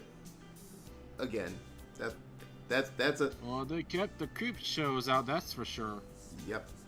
So, it goes on to say, he goes, it's one of those interesting balances in life we try to achieve. Balance? All I hear from award shows is fucking virtue signaling these days. That's not balance. That's That is annoying. virtue signaling too. Yeah. Which is So it ain't acknowledging. just politics, it's just leftist politics. Oh, yeah. Which is acknowledging what's happening in the world whilst allowing yourself the grace to celebrate some of the moments that are also going on. No, that's bullshit. That is bullshit. Yeah, where the fuck is my button here? Oh, here you go. Yeah. Bullshit! Yeah, Finally- it allows you to fucking talk about your fucking delusions of what you think is going on in the world, which, in fact, you don't even have a fucking clue. Yeah, really. I'm willing to admit I don't have a fucking clue, but I'm just your average, ordinary fucking dude. I'm just Yeah, your really. ordinary man. Exactly. So he also goes on to say most of the show's coverage has focused on Ukraine. He's talking about the Daily Show, so he's looking forward to an entertaining night at the Grammys. Listen, if you have some propagandist that's hosting your fucking an award show, that's a red fucking flag. There's more red flags in that shit than a May Day parade in Portland. Fuck you, Trevor Noah. The Daily Show was actually better off with Jon Stewart. And even I don't like Yeah. even I don't like Jon Stewart. Like, I don't trust that guy. Well, I'm just saying it was better off without. It was better off with him instead of Trevor Noah. Yeah, he was. Yeah, at least Stewart had some chuckle moments, but again, when it comes to this kind of Well, propagandist I think bull- it's because he had more common sense. Let's be real here. yeah, everyone from Trevor Noah to fucking Colbert to Seth Meyers and all these motherfuckers, Samantha Bee, they all stem from that fucking Daily Show mentality. It's disgusting. I mean, and the thing is, I think the one I really don't like about it is most of that shit's pretty mean-spirited. Comedy's supposed to make you laugh, not make you want to punch someone out. Shit. If I want to do that, you gotta acknowledge that the Daily Show really got fucking popular under the Bush Jr. era of Oh yeah, presidency. W. Yeah, when people were dying in the fucking Iraq war, which, if you ask me, was a war unwarranted. Of course it was. That war should have never been fucking started in the first place. Yeah, but like I said, yeah. So yeah, I can see where the meanness can come from, because after seeing fucking troops die by the droves every fucking day, I too would be an asshole. Yeah. Now, like I said, yeah, there were the mean-spirited thing. It made sense when you had W there, but then of course when you got Obama in there, and then all of a sudden, then later on, it became okay. Now you're starting just as cringy as bread tubers. Yeah. God. Anyway. Yeah, they were needed during the Bush. Bush was pulling off some awful bullshit on the American people. Yeah. But what I'm pissed about is there is some even more They awful outlived bullshit. their usefulness when Obama got in, because now they're sucking up to Obama. Yeah. and he did some shit as well. And Biden's doing worse shit. yes. The only problem is they're not calling him out on it. Oh yeah, Obama continued on the war, even though he promised to shut it down. You know who shut it down finally? Trump. Trump. Trump shut it down. But of course Biden's gonna say, I got everyone off of but you left a lot of equipment there, and the pullout was even worse than Saigon. Oh yeah. Anyway. Fuck you, Biden. Yeah. Let's go, Brandon. Now getting back on point. He goes on to say, well, I think it's also important for us to take a break from everything. Then why are we virtue sitting there in an award show for taking a break? That's not taking a break.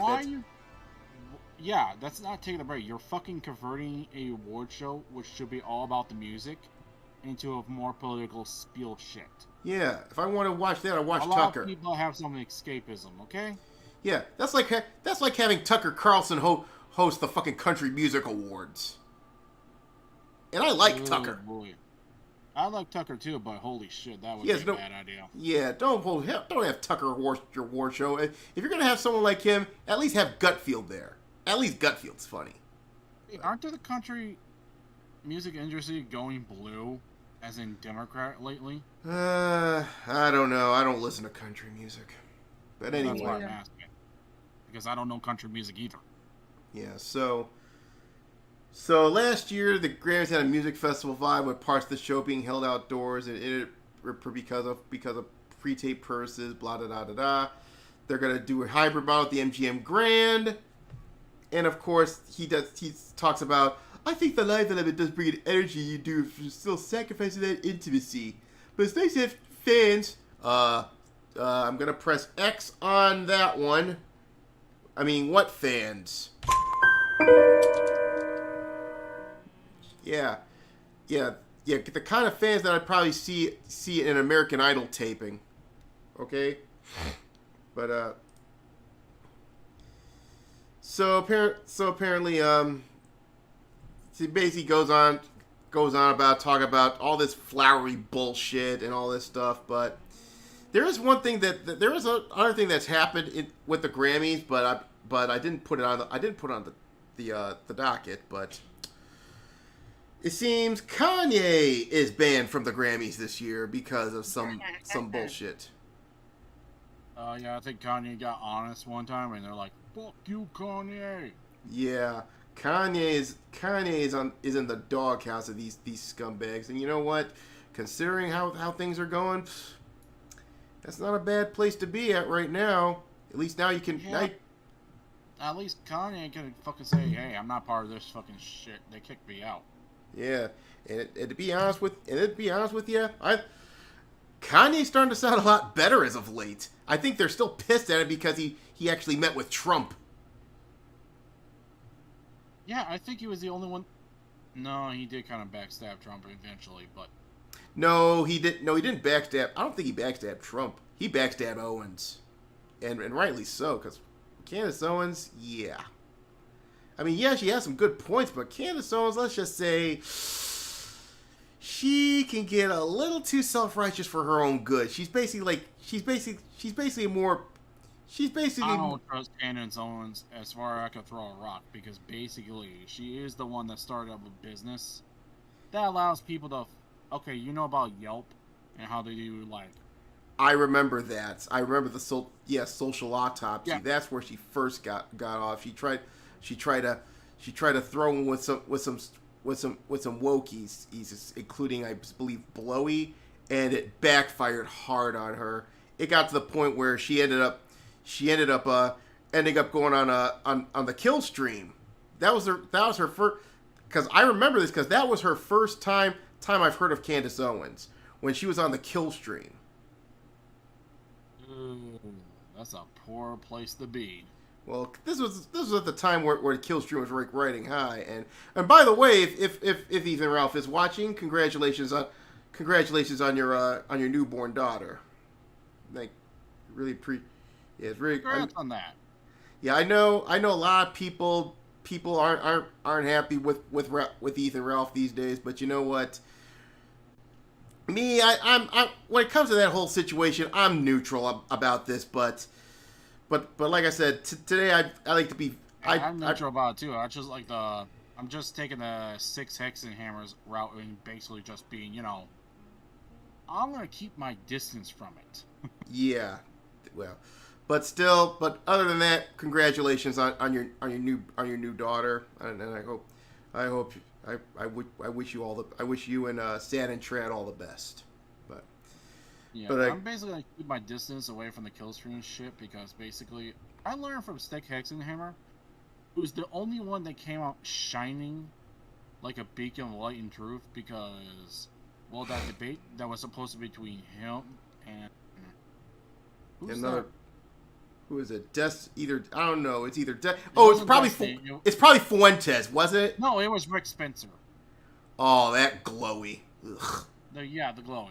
But basically, here comes Sargon, here comes these other people, and they start fucking jumping on Rick Spencer, not allowing basically Stick Hexenhammer to actually put his voice in. So basically, Sargon and his guys were starting to look bad because they look like a bunch of fucking asshole bullies. And Rich Spencer, he always looks bad because fuck, he's a white nationalist. It's Richard fucking Spencer. That guy's always a fucking clown. Meanwhile, Sargon's looking. Not Sargon. I mean, like Stick Hexenhammer is looking fucking pretty. Yeah, it's like, okay, let him fight. Yeah. Anyway, he's like, I ain't gonna get the bait I fucking wanted. I might as well just stick over here, pet my cat. Yeah, just pet the cat and laugh at. Yeah, drink the tea, like clank the spoons, and just laugh at this. Yeah, that's what he did. He sat back, pet his cat, clanked his spoons, and just fucking ate popcorn as they tore each other apart, making themselves look like shit. Yeah, that's the thing about Sticks. He's, for as long as I've seen, the guy is calm as a Hindu cow all the time. Kind of reminds me of the dude. Smart. Kind of reminds me of intelligent. Yeah, kind of reminds me of the dude from The Big Lebowski. Have you ever seen Stick Hexenhammer make himself look like a fucking fool? No. Never. Neither have I. I mean, honestly never seen that. I seen Tim Pool make himself look a fool. I seen Sargon make himself look like a fool. I've seen some people who my friends are more onto the right than me. The people they idolize, they even made themselves look like a fool. Never seen once Hexenhammer make himself look like a fool. Yeah, Sticks back in the, I think he did probably did like back in the early days of YouTube, but then again, young and dumb. But yeah, exactly. Because he used to be a Satanist, by the way. His atheist stage point, I think. Yeah, his atheist Satanist type deal. Yeah, which I had my fucking atheist stage. Then I realized how dumb that was. Yeah, people grow up. First it was slow. It's like I went fucking atheist because I read some stuff that was going on in the Bible and didn't get the proper context because. Luckily. Young and stupid, no one bothered to explain that to me. Yeah, luckily I never. It's my fault. Yeah. It's my fault. Yeah, luckily I never.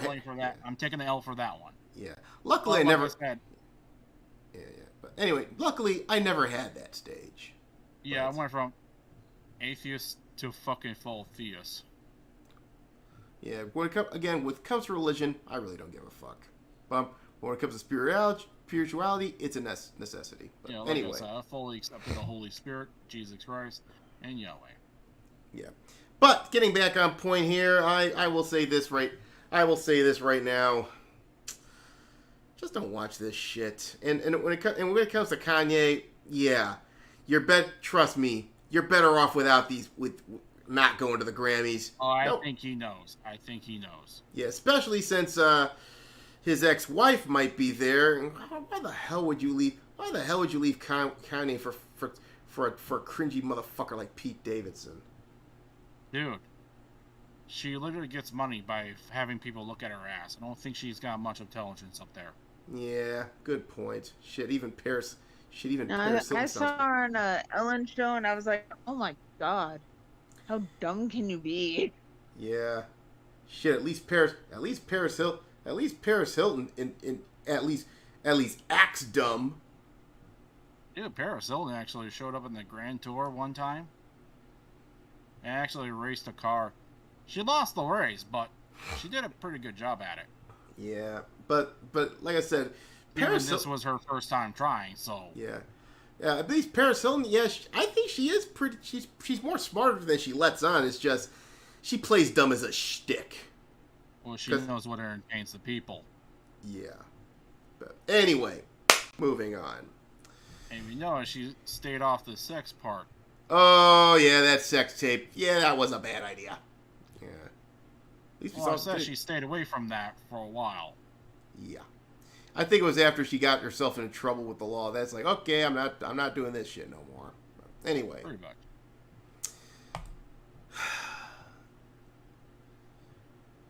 More award shows committing seppuku. Mm-hmm. Now you've seen you've seen the movie.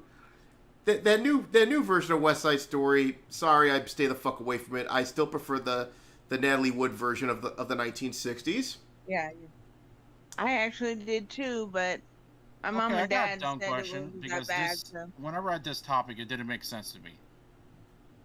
By self-admitted racist, is she actually 100% true racist, or she's like, I'm sick and tired of you dumb fucks making white people look bad all the time? Well, considering that this is coming from Bounding into Comics, I'm gonna guess the former.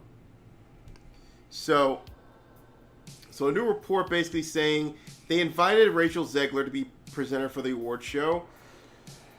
And yes, this is the former, because look at this tweet. Basically says this: if you think using my platform as any decent human being should is barking orders, okay, I have donated and shared and will continue to educate myself on the never-ending reason that I and many other white passing people am to blame for. Do the same. Be well. This was 2 years ago, and of course, look at that sounds like she's like saying stop blaming white people. Yeah, that sounds like stop blaming white people, dude. I'm not gonna lie. Well, that's true, but look at this shit. Yeah, she got pronouns. She got pronouns. I bet she lost a dot after she said that shit. Oh yeah. And now, okay, and then no, she didn't lose that dot. Holy shit! But we don't see the pronouns anymore. No, this was a I think this is on Instagram or something. But she says, "Can't wait to see what you'll be wearing on Oscar night." And she says, "I'm not invited, so sweatpants and my boyfriend's flannel." And then she talks about her movie and what have you. And here we go. Yeah, so this is her reaction. My goodness, folks, appreciate all the support. I really do. We live in such unprecedented times, which you and yours have caused, and blah blah blah blah, and all that shit. Yeah. Now, I'm not surprised they invited this clown. Yeah. Well, it says she was actually not invited. Yeah, first, but apparently she is now. But again, you still got pronouns on that fucking profile. So that's a red fucking flag. So you're saying they'll let in an actual racist, but not normal fucking people who are accused of racism? Yeah, pretty much. Nope, let's not let Kanye in, but let's let in this fucking clown ass. But... Or any of the Proud Boys. Yeah, no shit. Kind of reminds you. It's funny, it's because whenever they see a minority that has right-leaning issues, they break out all the racial epithets, the entire fucking book. But, yep. Yeah, that's pretty much how it is with these days. Freaking phony ass motherfuckers. But anyway, so, oh, you know what? She looks like Tina to me. She does, but yeah, but I'll tell you who she is, and to tell us who she is, I can't say it, but I know who can. Caecilius. Thank you. I didn't hear him. Really? Hold on. I'm sure I have. All right. Let's try this again. Caecilius? Hypocrite! Now I heard him. Thank you. Yeah. All right. So moving on. Oh boy. You had to commit proverbial seppuku, did you, just some guy? You had to do it, did you? There's a landmine he stepped on.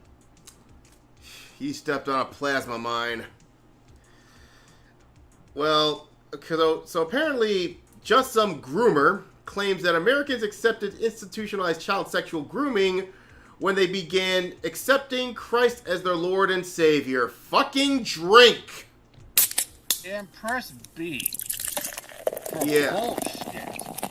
Yeah, plus drink for that, and yes, this is indeed bullshit. Bullshit!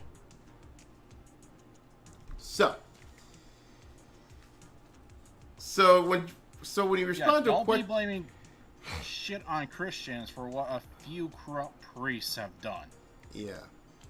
Well, speaking of grifters, Ian Miles Chon tweeted, "When did it become normal for so many Americans to accept institutionalized sexual grooming?" That's his question, and that's a fair question to ask. Even though, again, I don't like Ian Miles Chong at all.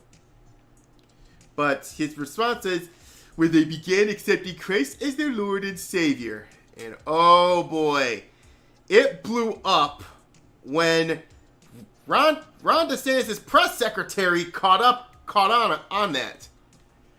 He tweeted that the bill that they actually call, well, actually she's describing the bill, the anti-grooming bill. Which it is. It's an anti-grooming bill. You're not supposed to talk about sex to like 5 to 7-year-olds. Yeah. That's not the age you should tell the birds and the bees. At least wait till they're on the cusp of puberty. Jesus Christ. And then, you know what? That law equally applies to straight people. Mm-hmm. So how is it anti-gay when the law is applied to all? You're not supposed to talk about straight sex. You're not supposed to talk about gay sex. You're not even supposed to talk about bisexual sex.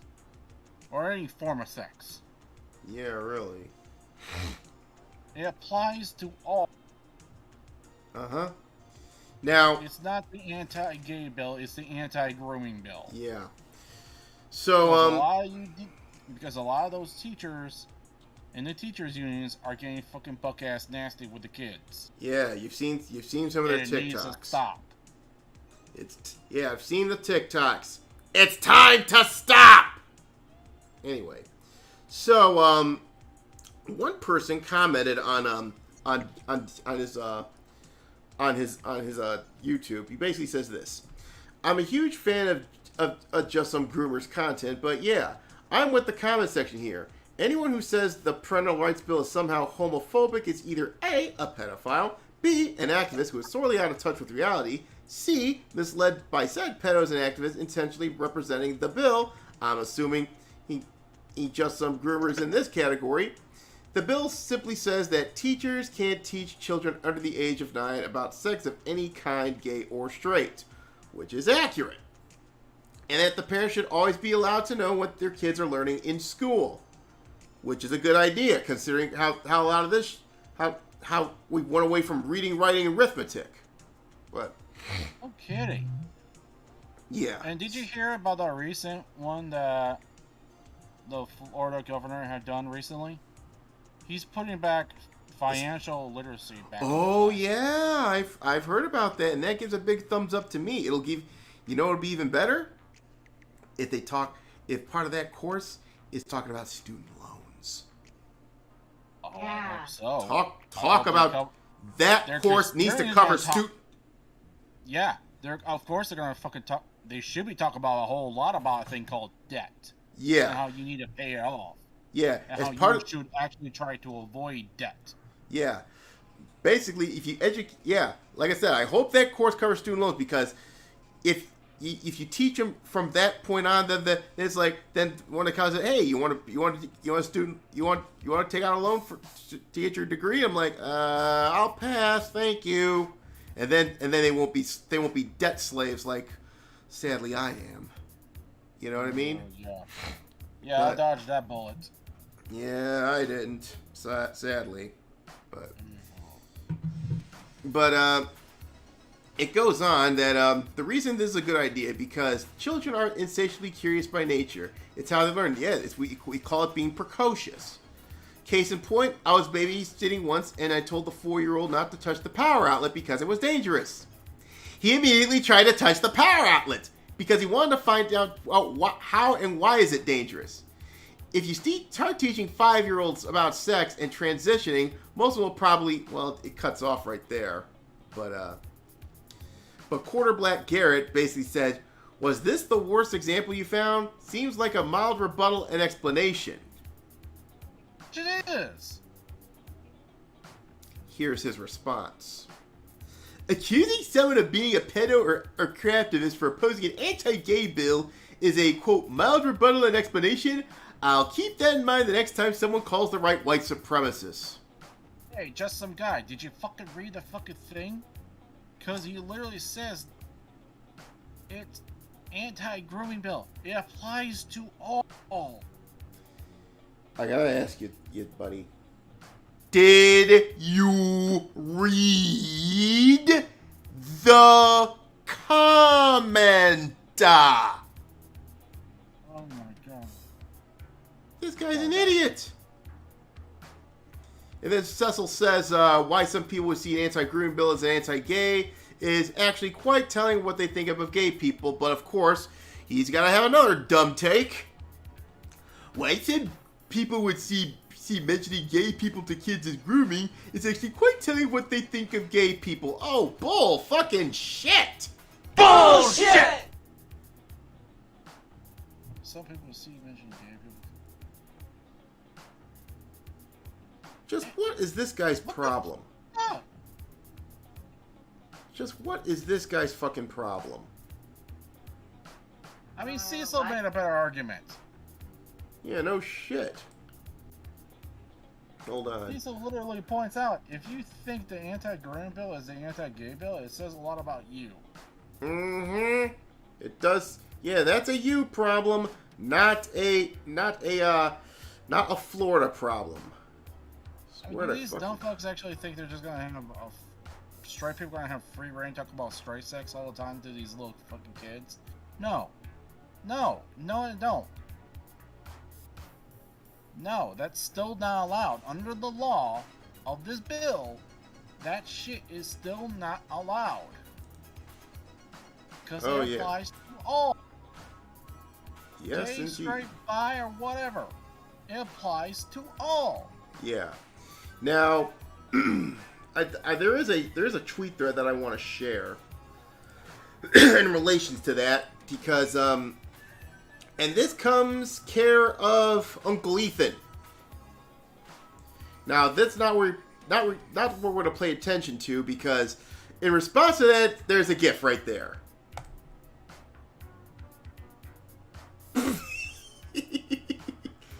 Yep, that's pretty much said all with that. Yeah, with that that's guys' entire YouTube career.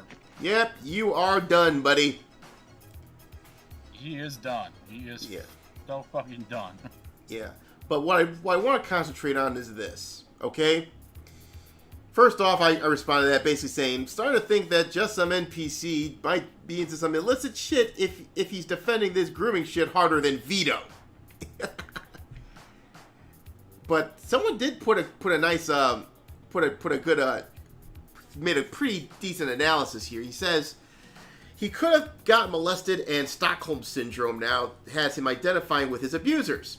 Since pedos and their supporters are most often anti-Christian from the outset, there you go.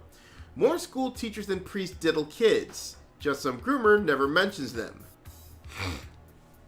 And I think someone backed up saying that that on his flashcast he made a point to say that victims of molestation don't always hate the abuser. Yeah.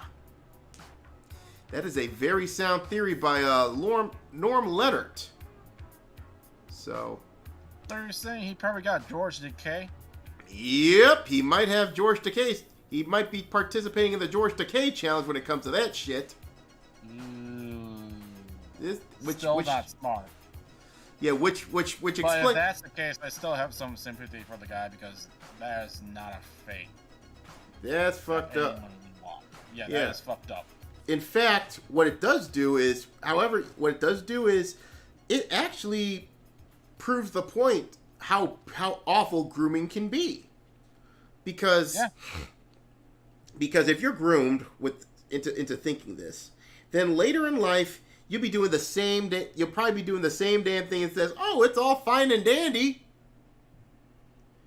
I mean, just look. And another good example of how to talk about this is Onision's wife, Kai. That's a good example of how bad grooming can be. It's not just Kai; it's also Shiloh. Those two people got groomed by Onision, and it really fucked them up later in life. Yeah. So. Yeah, I don't want to think about this anymore. Me neither. Yeah. But I will say this to you. I will say this right now. Just some groomer. It is time for you to play a game. You know what game I'm talking about, folks. Oh, no whammy, please. No whammy. Yes. No whammy, please. Just some groomer. It is time to press your luck. Big bucks and stop. Stop it all. Trick or treat! Trick or treat! Trick or treat! Trick or treat!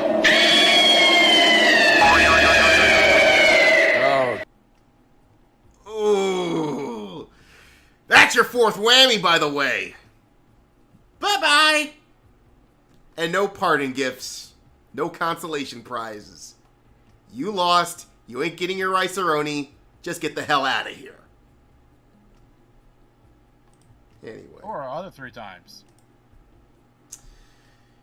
Bad, cringy takes about Ukraine, a lot of other shit. Let's just say, I'm surprised I didn't pick up on that shit right away in the past. Yeah. But moving on. Well, that didn't take long, did it?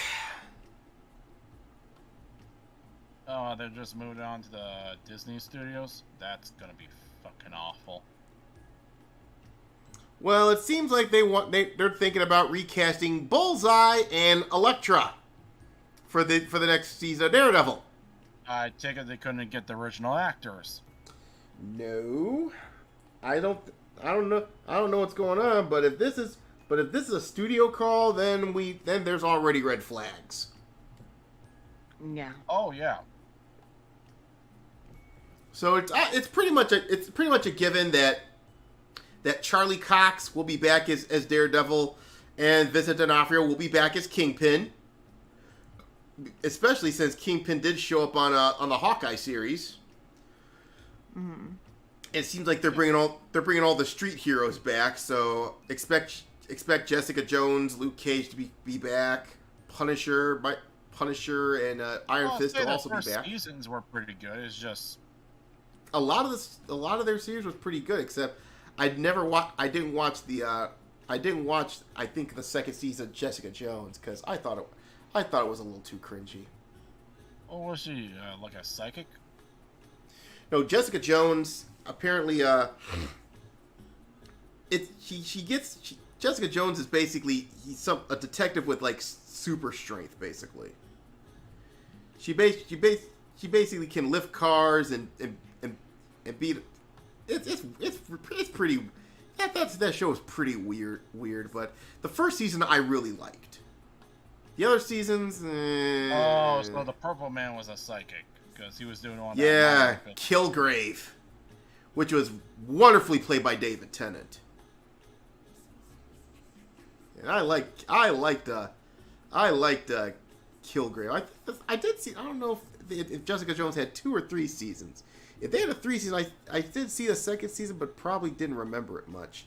I didn't really watch it because she sounded so much like a bitchy detective. Like, come on, I don't need another woman main protagonist. That's a bitch. Well, I like. Of course, the actress who played Jessica Jones is pretty awesome, though. She was in. I'll give you that. Yeah, she was in what's his face? Because I'm mostly just bitching about the character. Yeah, but the actress was I think it's the second season of Breaking Bad. She was god damn, who is that? Who is that guy? God But damn yeah, I it. don't think things are gonna go well with this Disney studio. Yeah, it's gonna be a Because fucking it's garbage Disney fire. studio. Yeah, the only show that I enjoyed out of that was Daredevil and Luke Cage. But so anyway, getting back on point here. So it'll be R-rated. Well, that's a good thing.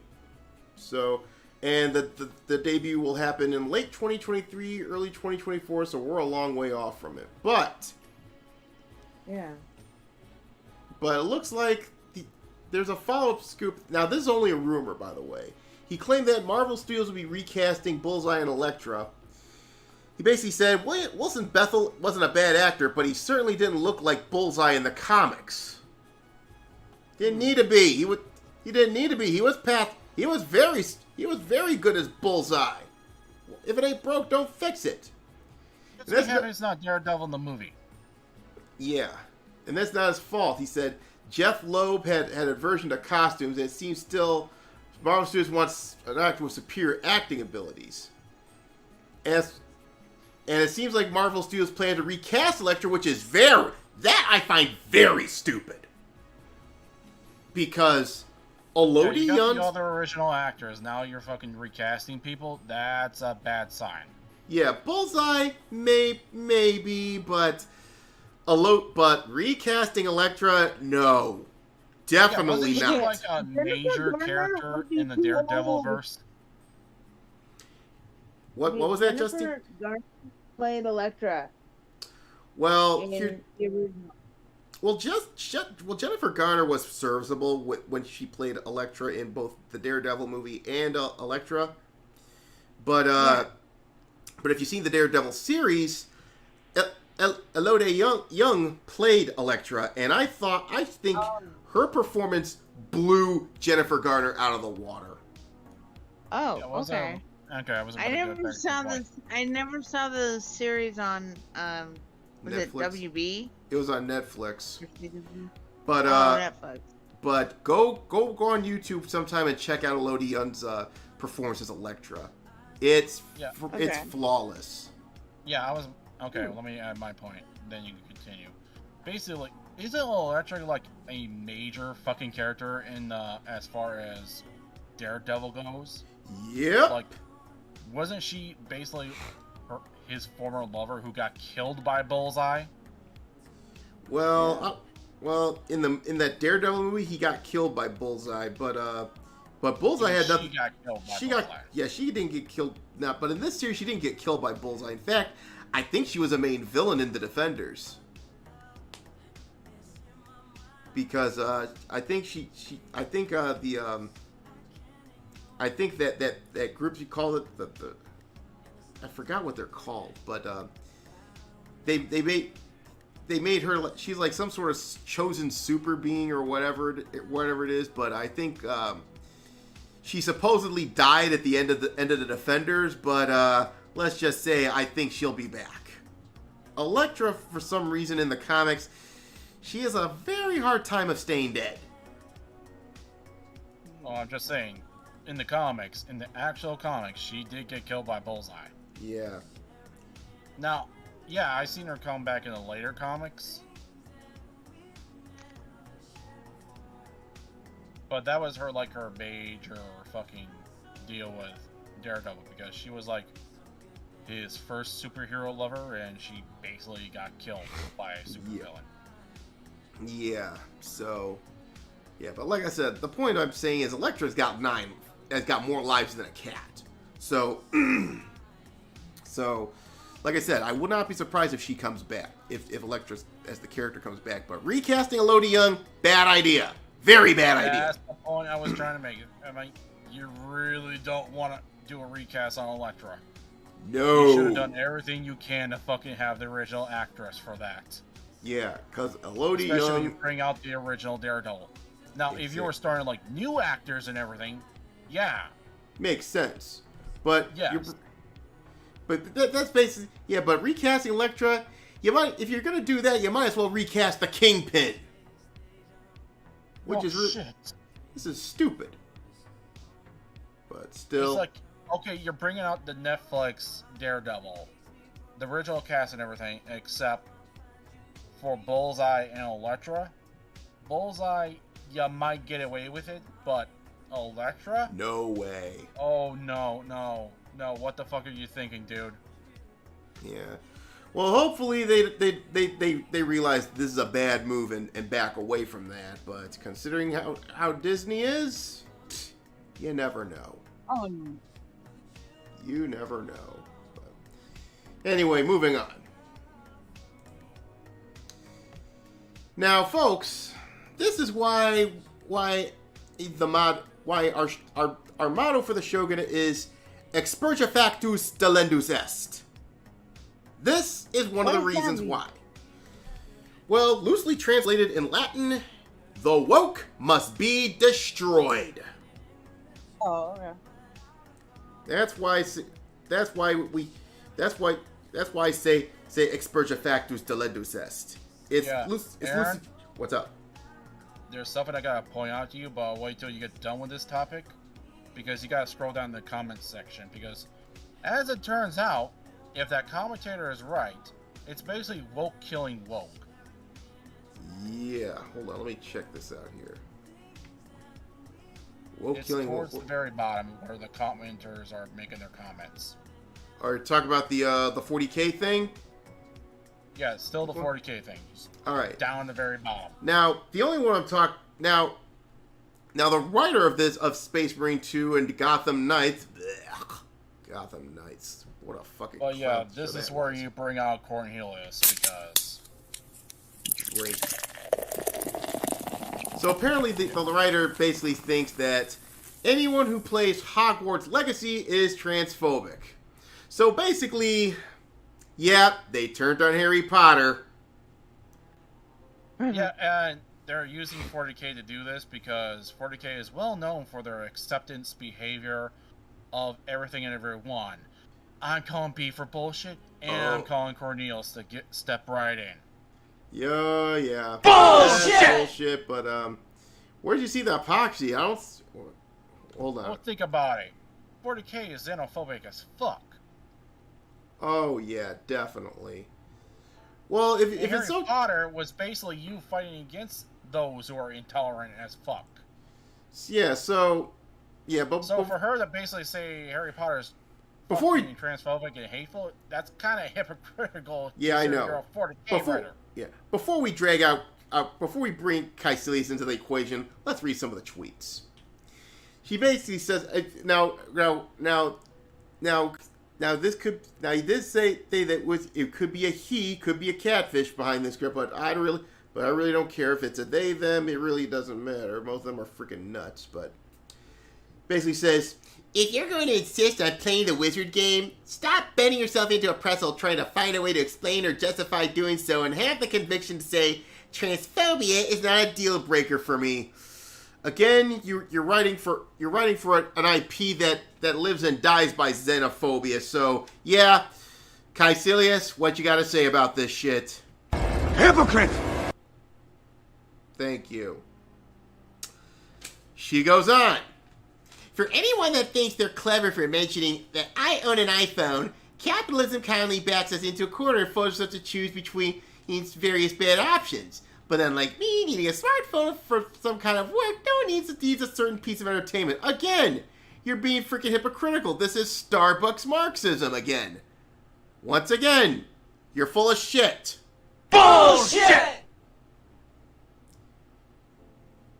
He's got a lot of work ahead of him. Oh yeah. So basically all this shit. Oh, it gets even worse. Let's not cast 6 white men and stuff for a year and see what happens. Just for fun. Oh, so now you're a bigot too. And this was in 2017, so this wasn't recent. So this is a repeat offender. Then the next year later.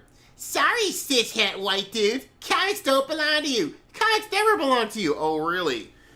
Then So why is the comic book industry fucking dying right now? why is the mainstream comics is 1 foot into the grave, and 2, you're the ones that you could call bigoted and every istantphobe in the book is making money hand over fist over you. And secondly, why is it that anime, who pretty much accepted anyone who's willing to pay for their manga, are fucking making so much cash right now? Mm-hmm. It's as if they never went woke and got the dream. Yeah, but of course there are some forces within trying to make anime woke, but luckily, I hope they get squashed. yeah, that it needs. Well, luckily, in Japan, at least anime's got one advantage working on their behalf. That most of the source materials are all in Japan. Well, I'm just saying, the Japanese need to squash that shit right now. Because they're infecting their culture very slowly. It's a death of 1,000 cuts, so they better squash that shit immediately. Yes, if you're from Japan, you're watching this, please heed our words. Squash out the woke shit. Yeah. They're gonna fucking do you harm. Yeah. You'll be a laughing stock like how America is right now. Mm-hmm. If you allow this shit to happen. Yeah. Heed our warning. Yes. So, she goes on basically saying, Boycott any media that features a cis person playing a trans person. No exceptions. well, in that case, thank you for pointing it out, and I'll go see their shit. How about that, huh? Fucking idiot. But of course, she's another ACAB to fund the police clown ass. Yep, of course she is. Though, Oh, fucking hell. given what the police have done lately. Yeah. COVID shit. Yeah, I can't. Yeah, but of course I don't think you see a lot of thin blue line supporters anymore. Not really. I mean, they're. Yeah, really. But still, this is why you don't hire people like this to do your shit, especially when it comes to Warhammer. And that's one of the many reasons Games Workshop's in the shit it's in right now. Yeah, Why do you? 3D printing is growing? Yeah. Why do you think everyone's going to BattleTech? Because unlike GW, the people behind BattleTech don't hate 3D printers. Yeah. They don't hate their customers. They're Yeah. like, please buy our books. Yeah. And they're not as woke. There is some woke shit peppered in a little bit, but it's not to cancer stage yet. It's a growing tumor, but hopefully they excise that quickly. But the other thing I want to talk about is there's a little thread that one Wenger. Skip that. I told you about the. Oh shit! Oh, you did say something about that. Okay, let me see. You said something about there's a comment about this. Where's this? The guy who basically says something starts with an L, so we gotta look for. L. Lysander? Yeah, I think that's him. Click on more. Okay. Don't fall for guys. This is a trap. The game's own developers stated it was made specifically without JKR's direct involvement, and as you see from the trailers, it's full of typical woke. This is just trying to get you stuck to an enemy of my enemy position. The proper thing to do is let the woke rip each other apart. Good. Yes. Yeah, basically just stand back and says, I'll play winner. Yeah, so if Linsander is basically, if he's right, let's just let them take care of themselves. Yeah, because right now the Harry Potter fandom, right now, even though J.K. Rowling has had some pretty base moments, that fandom is still a fucking dumpster fire. Yeah, let's just save our money and, use it for when we see Elden Ring DLC. Yeah, exactly. But anyway, but moving on, there's a thread that I want to share, Twitter thread that I want to share, because there's a hashtag going on, apparently made by these fucking hacks, goes, what a game dev looks like. So, here we have a few exhibits for you, which think of it as sort of a freak show, if you will. Yeah, you pretty much said that right on the 10. It's just, I'm looking at this shit like, do I even give a fuck what you look like? Yeah. Just make a good fucking video game. Yeah, like I said, this might well be a sideshow of carnival freaks right here. So this guy pulls it out and says, "Hey, my name is Honora, and I'm associate technical designer at Bungie. I'm a Jewish trans lesbian, and this is what a game dev looks like." Flag. That sounds like a dude trying to actually get into the women's bathroom. Yeah. Yeah, and the funny part is I could be wrong.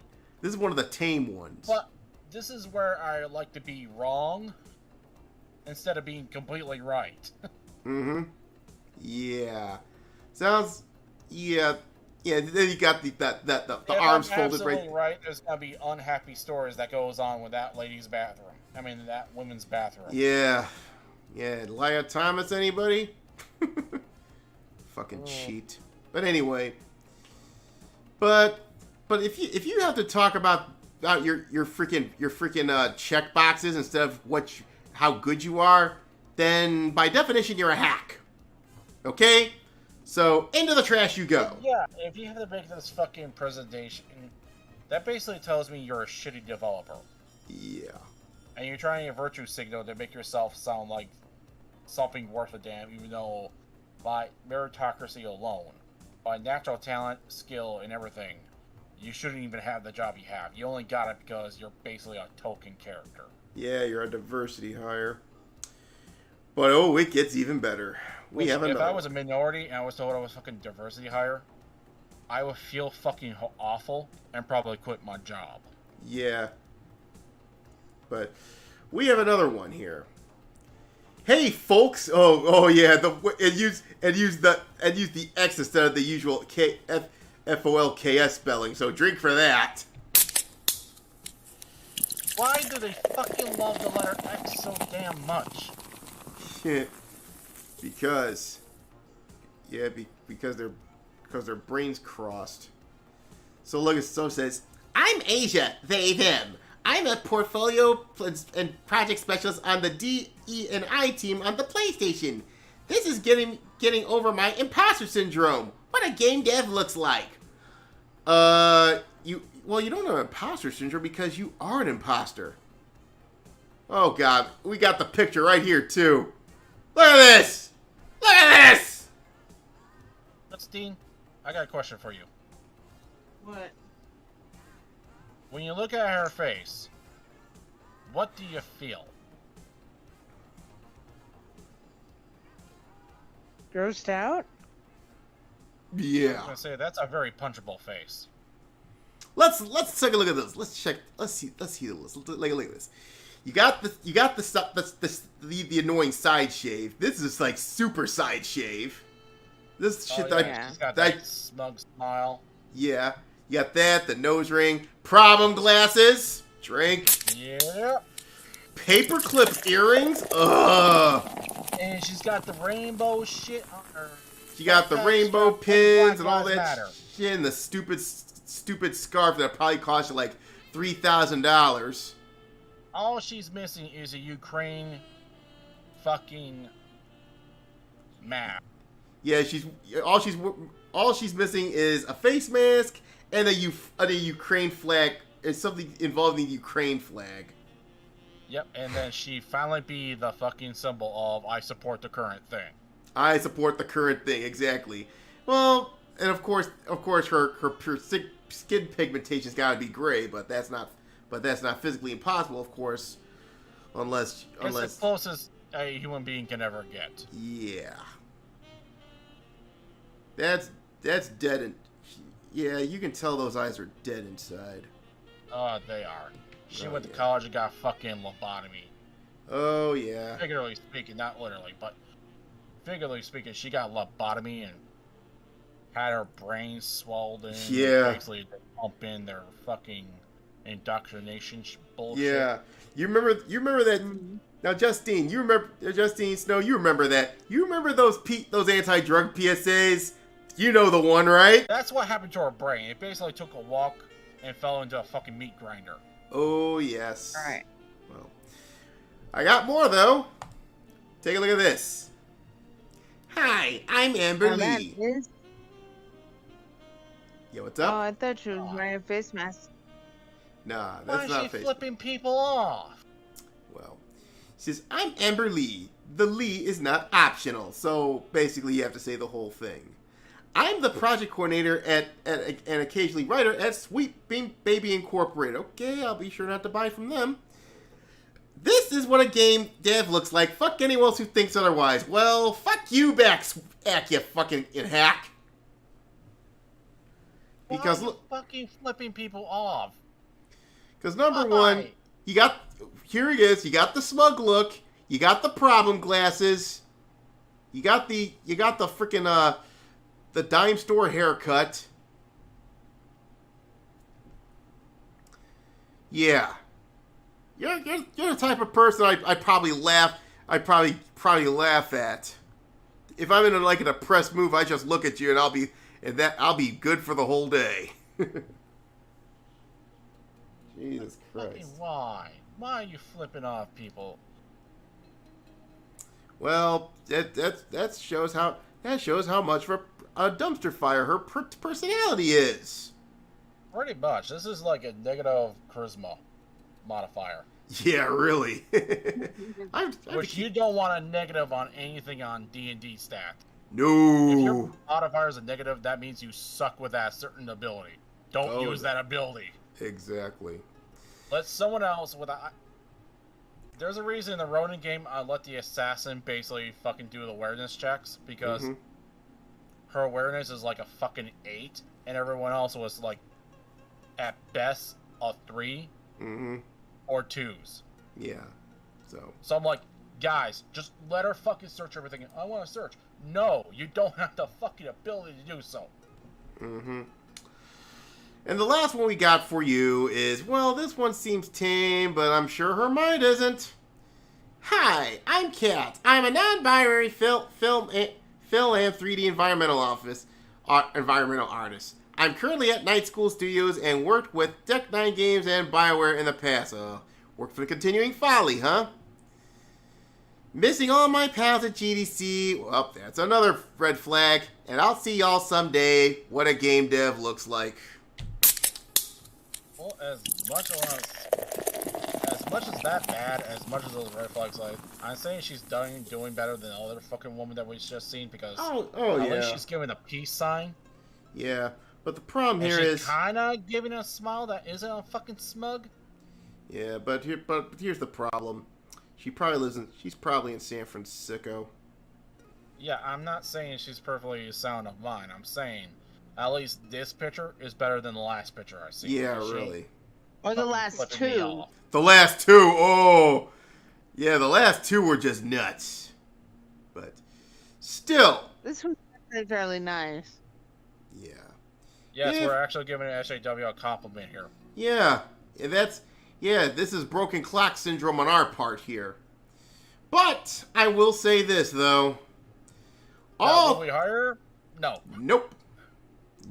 Are we glad that she has a much more positive attitude than the other two ladies? Somewhat. Yes. Yeah. But like I said, but as for all these freaking hacks, there's only one place that there's only one thing I gotta do, and that is, sorry, you're all going to the principal's office for hackery.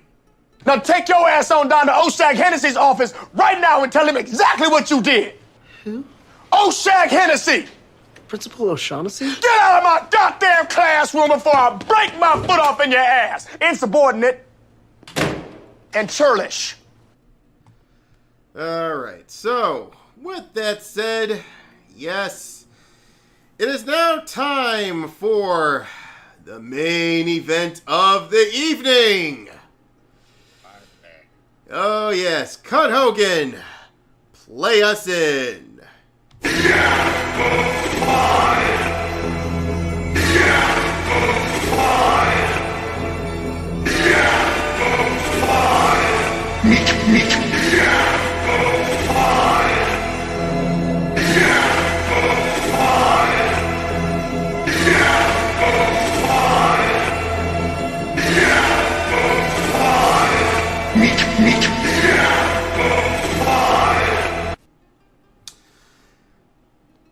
Okay, so tonight's main event. This is more, I would say, a bit more low key than all the main events we've done in the last few weeks.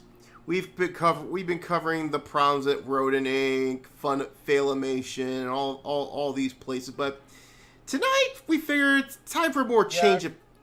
Yeah, guys, we really need a fucking break since the last week was basically pedos at Disney. We needed a break. Yeah, we're talking. Yeah, it's like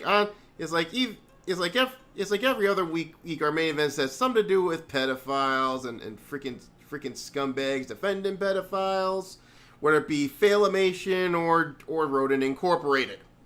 Yeah, we needed a break. Yeah. I'm sorry, guys, but we needed a break. Yeah. This was getting too black-pilled for us. Yeah, believe me, if I covered one more fucking pedo story dealing with fucking Rodent Inc., let's just say, Oh, man, it would be. I cannot wait. I cannot wait for the last week of April. It will be like Hotline Orlando. Figure that one out. But for tonight's meeting, yeah. I'm still saying I cannot wait for the last week of April. But for tonight's main event,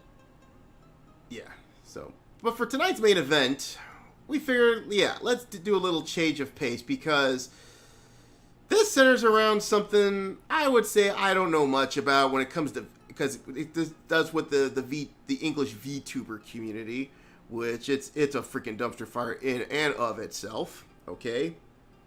Because now we're getting clout chasing bullshit involved into this shit. But it also involves the lewd cosplay community. And this is another case of more unprofessionalism in these things. And we like to expose this kind of unprofessionalism in independent, in these realms. Just basically give you a little education. Basically saying, don't do this shit. Okay, this is a business. You need to treat it like a business. Don't shit where you eat, and don't piss off people unless you're pissed on first. Okay. But also another reason I'm doing this. Well, let's just say I think every once in a while I should indulge in a little Schadenfreude, because this deals with someone, a lewd cosplayer turned VTuber, that has ended up in my book of grudges a while back. And to open this up, well, tonight I'm making a declaration. Rabbit season is open! What?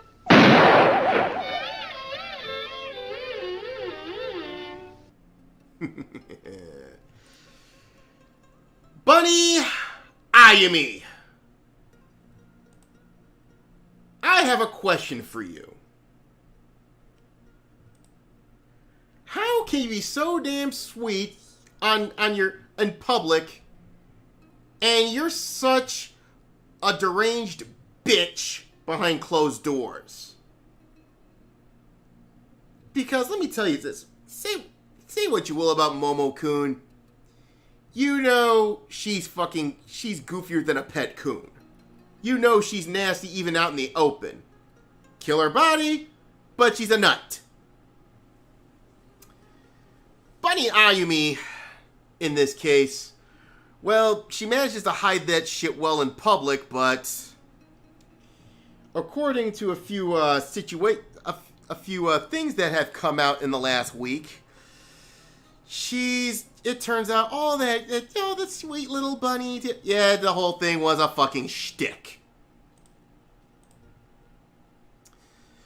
So, Bunny Ayumi, who now goes by Bunny GIF as a VTuber, has responded to allegations of harassment, manipulation, and abuse directed at former friends and collaborators. She responded to someone named Lena, who is also a VTuber and an artist. And Funny said her actions were hurtful and apologized, but also claimed that many things were taken out of context. Oh, I am pressing X for that shit.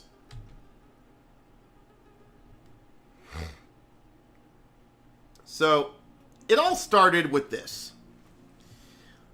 Last week, March 16th, Bunny posted a message on Twitter basically saying that she was open to having tough conversations with anyone with animosity towards me from the past. So basically, she invited this shit to begin with. Ooh. Be careful what you wish for, sweetheart. So right then and there, the first one to come about this was another lewd cosplayer, Jenna Lynn Meowry. Basically said, "Would love to talk about the things you've been saying about me behind my back, Bunny. I've seen the screenshots. Let me know when you got a minute." And this started a lot. It started major backlash. Involving people like Peach Jars, never heard of that person. I'm Citizen, never heard of that person. And yeah, I'm gonna be honest with you, I don't know jack shit about the VTuber community. Me neither. Bitch. You know who she is. Yeah, it's better you don't. But one of them, Lena Lazar, she was a VTuber with 70,000 followers on Twitch. She posted a twit longer talking about this situation. And she did a video on YouTube as well. It was unlisted. Now, I did make an attempt to contact Lena so I could get her blessing, so I can talk about this twit longer thing on the stream, but I never heard back from her. And that's understandable because she basically just wanted to say her piece and move on. That's fine, okay? And also, you have to understand, probably none of these people in the VTuber community has ever heard of me, and they might have heard some stories about me. Some might be true. I tend to have a temper, but others, not so much. So, in short, she accused Bunny Ayumi of refusing to fulfill her obligations for various business projects she worked on, and this centers around like an action figure that she was supposed to work on, right?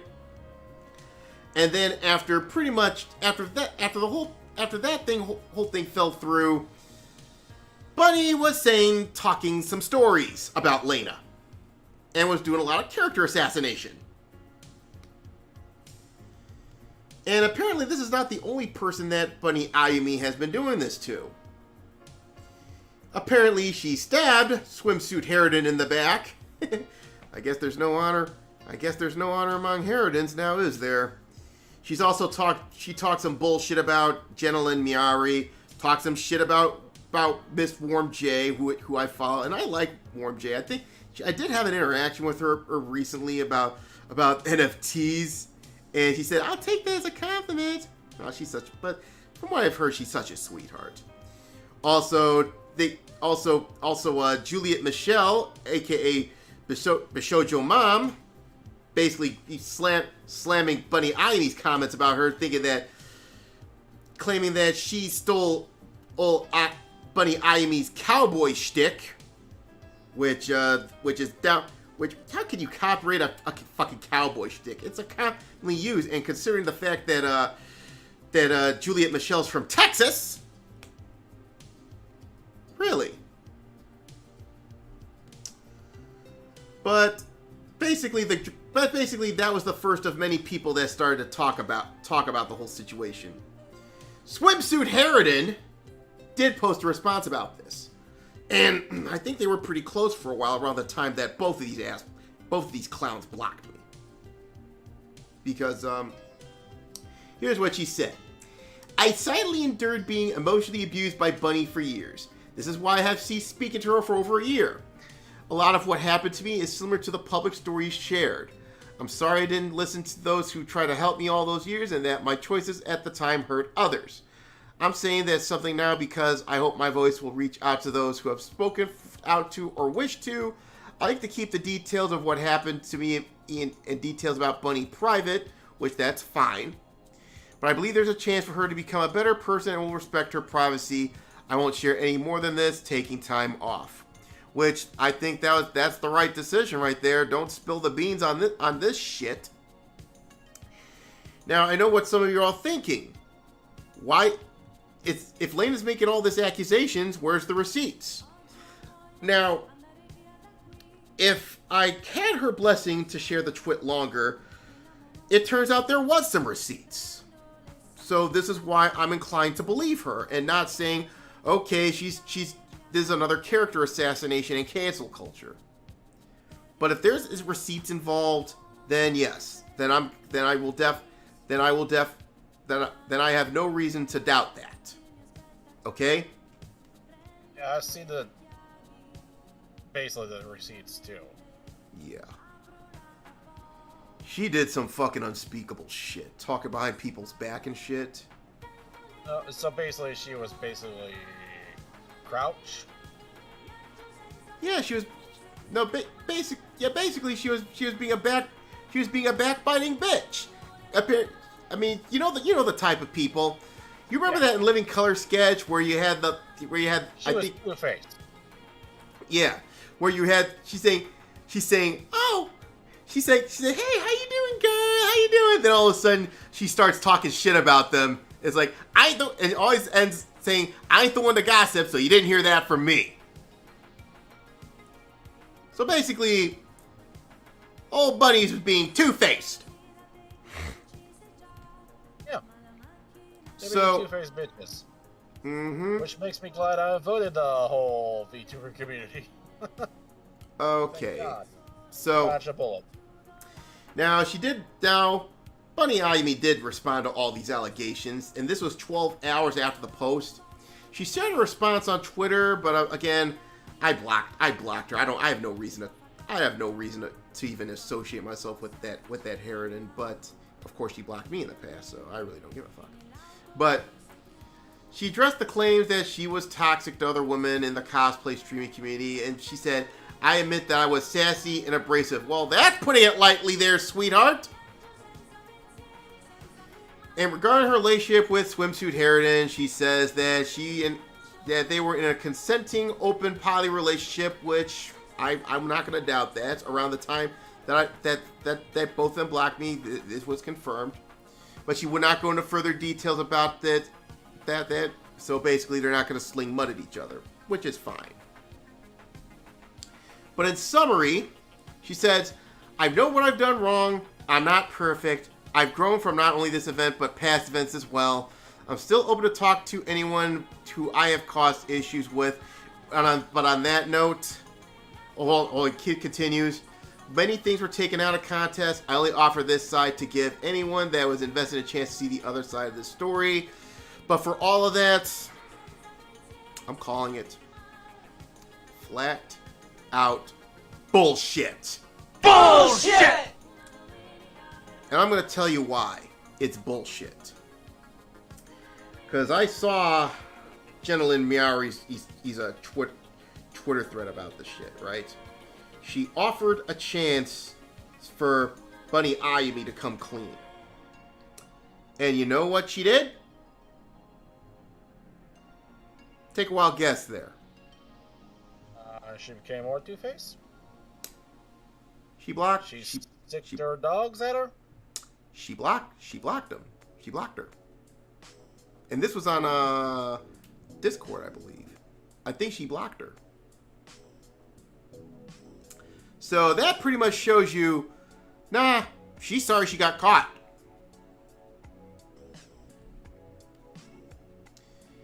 And basically, yeah. This is 100% damage control done by Bunny Ayumi. And you know what? I'm laughing at this. I am laughing at this hard. Because it was not only me's covering this tonight, but Hiro Hey also covered this. So yeah.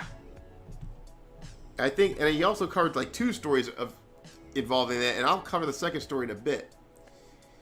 She's all, and this is what I was talking about. She was also accused by ignoring Gentleman Miaori and trying to reach out to her because they had unfriended her. But of course, Bunny Ayumi denied unfriending Miaori and said she in fact wanted to have a conversation about their disputes. Oh, bullshit!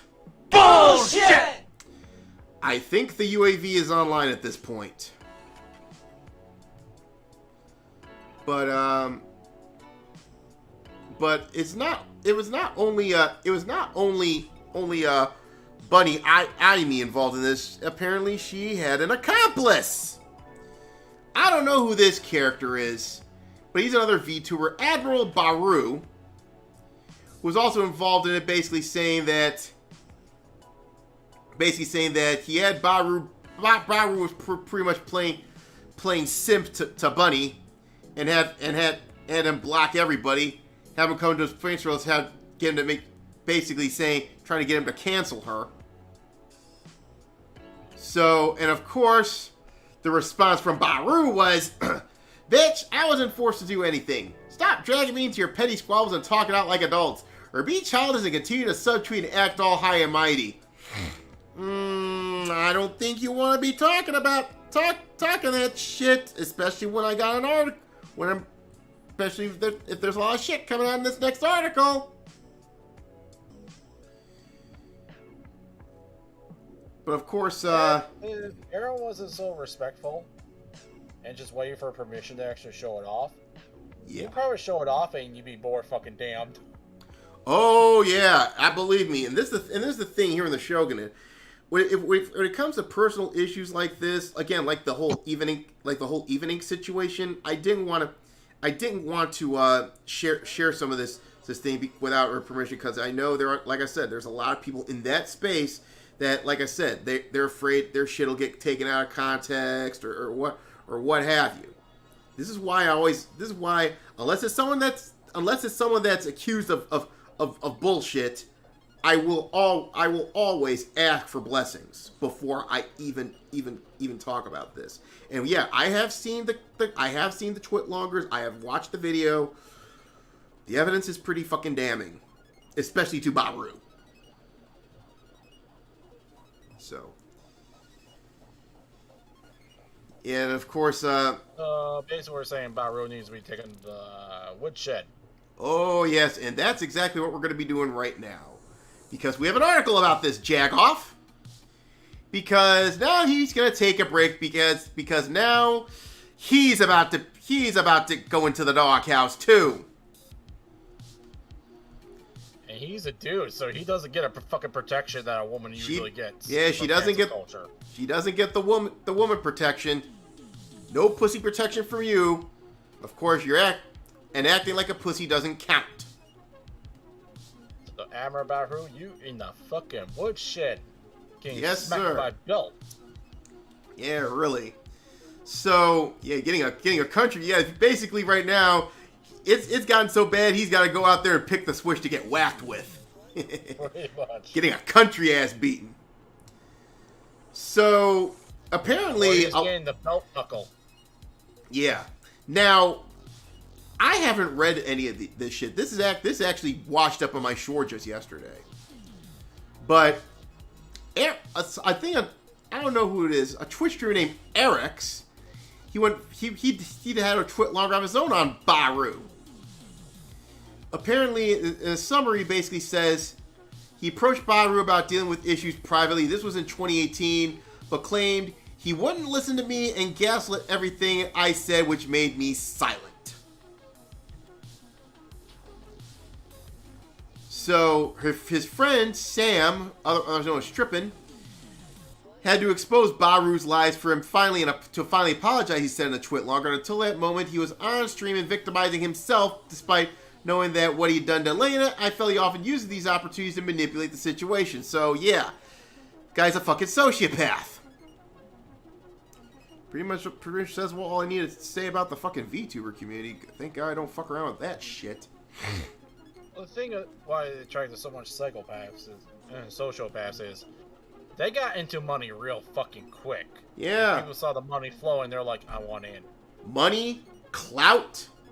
It was a goddamn ATM. Yeah. I think it's now starting to get normalized. Oh yeah, in other words, here comes all the grifters, all the clout chasers, all the morons. So, yeah. So, goes on to say that Eric's went on to describe how Baru drove him into an awful mental state by bullying the streamer. He would constantly drop into his streams to advertise himself in front of the new people that were watching. So basically direct stream sniping. And this peaked when he was viral during the Pokemon Let's Go rise. Once people moved on, he saw no value anymore. So basically, he sponged off this guy. Ridiculous. And he said at one point in time, my whole chat consisted of Baru subs.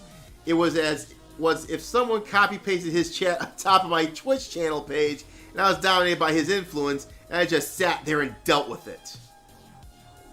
Wow. That's egregious clout chasing. Fucking sucks. Mm-hmm. So the streamer, who nearly had 150,000 followers, described how Baru would talk about others, including Eric's, behind their back. So same old two-faced behavior than like Bunny Ayumi. So match made in hell, as far as I'm concerned. His accusation he's easy to take care of because he doesn't have the pussy pass to save his ass. Yeah, you don't got the pussy pass. But of course, Baru responded and leaned on Archer's for emotional support, but he claimed it seems like he wanted people to feel sorry for himself. He wanted pity. It was really sad. Yeah, this guy's a sociopath. And it peaked in 2020 when Baru admitted that being a shit friend to Eric's privately, but in the wave of cancel culture, the VTuber would pester Eric about having a chat instead of going public. Oh, God. Because you knew you fucked up. I mean, again, I don't support cancel culture, but considering that I don't know, he may be woke or something, but I'm not sure. But I'm sure if people like that, when they don't want their shit exposed, I'm like, oh crap, I'm running for the hills. I gotta make peace with them. But he basically said, I don't know, but I wanted to get away from him so badly. Too many red flags. All he cared about was if I was going to out him. From there, I refused to talk to him and swore to never associate myself with him ever again. This was Eric's talking about Baru. So him and his manager were hunting down answers while Eric was trying to move on, but including filing a cease and desist letter to try to shut it down any discussion on his personal stream.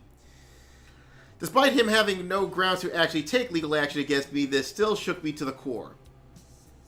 I wanted to call out so badly, but I stayed silent in fear of him coming after me again. I've seen him crush so many people that have spoken out against him. I felt isolated. Wow. And of course, he said that he claimed he was misled by Bunny when he made lies about Lena. Oh, bullshit! Bullshit! You knew exactly what you're doing. You're a disgusting person that's all too. Sorry you got caught. You're only sorry you got caught, and maybe you're probably trying to simping, hoping you get to motorboat Bunny Ayumi's titties. Which ain't gonna fucking happen. And if anything, she's gonna dump your ass. And you're gonna leave left alone, collecting all your VTuber in glass of your shattered VTuber life. Yeah. So basically, said we tried to end things amicably. We truly tried, but now it's time for the nuclear option. I'm not going to be reading all of this on stream, but I'll be using my platform to direct towards the truth. I will credit Eric's for this. not using the words "my truth." Thank you for that. I didn't read the twit longer, but like I said, but according to this, he didn't read "my truth," because if you use the words "my truth," that's a big red flag. Even if all you're saying is this is my perception of the things that happen. Yeah. And Which, if you just said this is my perception of the things that happen, I would definitely start believing you because at least you're being honest with me. Yeah, at least you're approaching this with some honest faith, and that's a good thing. And he also said, "Go with my truth," because I hate that shit. The truth. There is no my truth. There's the truth. You can have this is my perception of events that happen. Yeah. Now, I think Baru did try to apologize to Lena,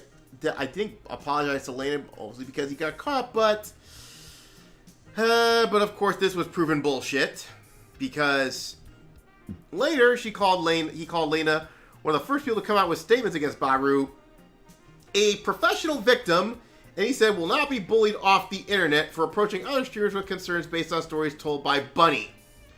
And already he's off the internet. Yep. Basically, and I think this was after he made his apology, but he pretty much 180 that immediately, which showed, sorry you got caught there, bud. And he's gonna go straight to the fucking... Well, play that R.E. Kelly clip. Nah, but I'll tell you where he's gonna go. Because it does go on, but he does talk about, oh, I'm not a good person, more of that bullshit. Same shit that Bunny's been doing. But no, this is bullshit. So, as far as Baru and Bunny Ayumi are concerned, they go somewhere different. Well, how's the shores of Japan looking this time of year? Yeah, because I don't want this... I think VTuber started in Japan, didn't it? Yeah. And... So, shores of Japan sounds nice. Yeah, well, I hope none of you get mistaken by dolphins. Oh, wait. I see some Japanese fishermen. I think they think you're dolphins. We're all set for kickoff and... Oh, and Dan, it looks like Japanese people are now rushing onto the field. This is not the kind of thing you want happening during kickoff.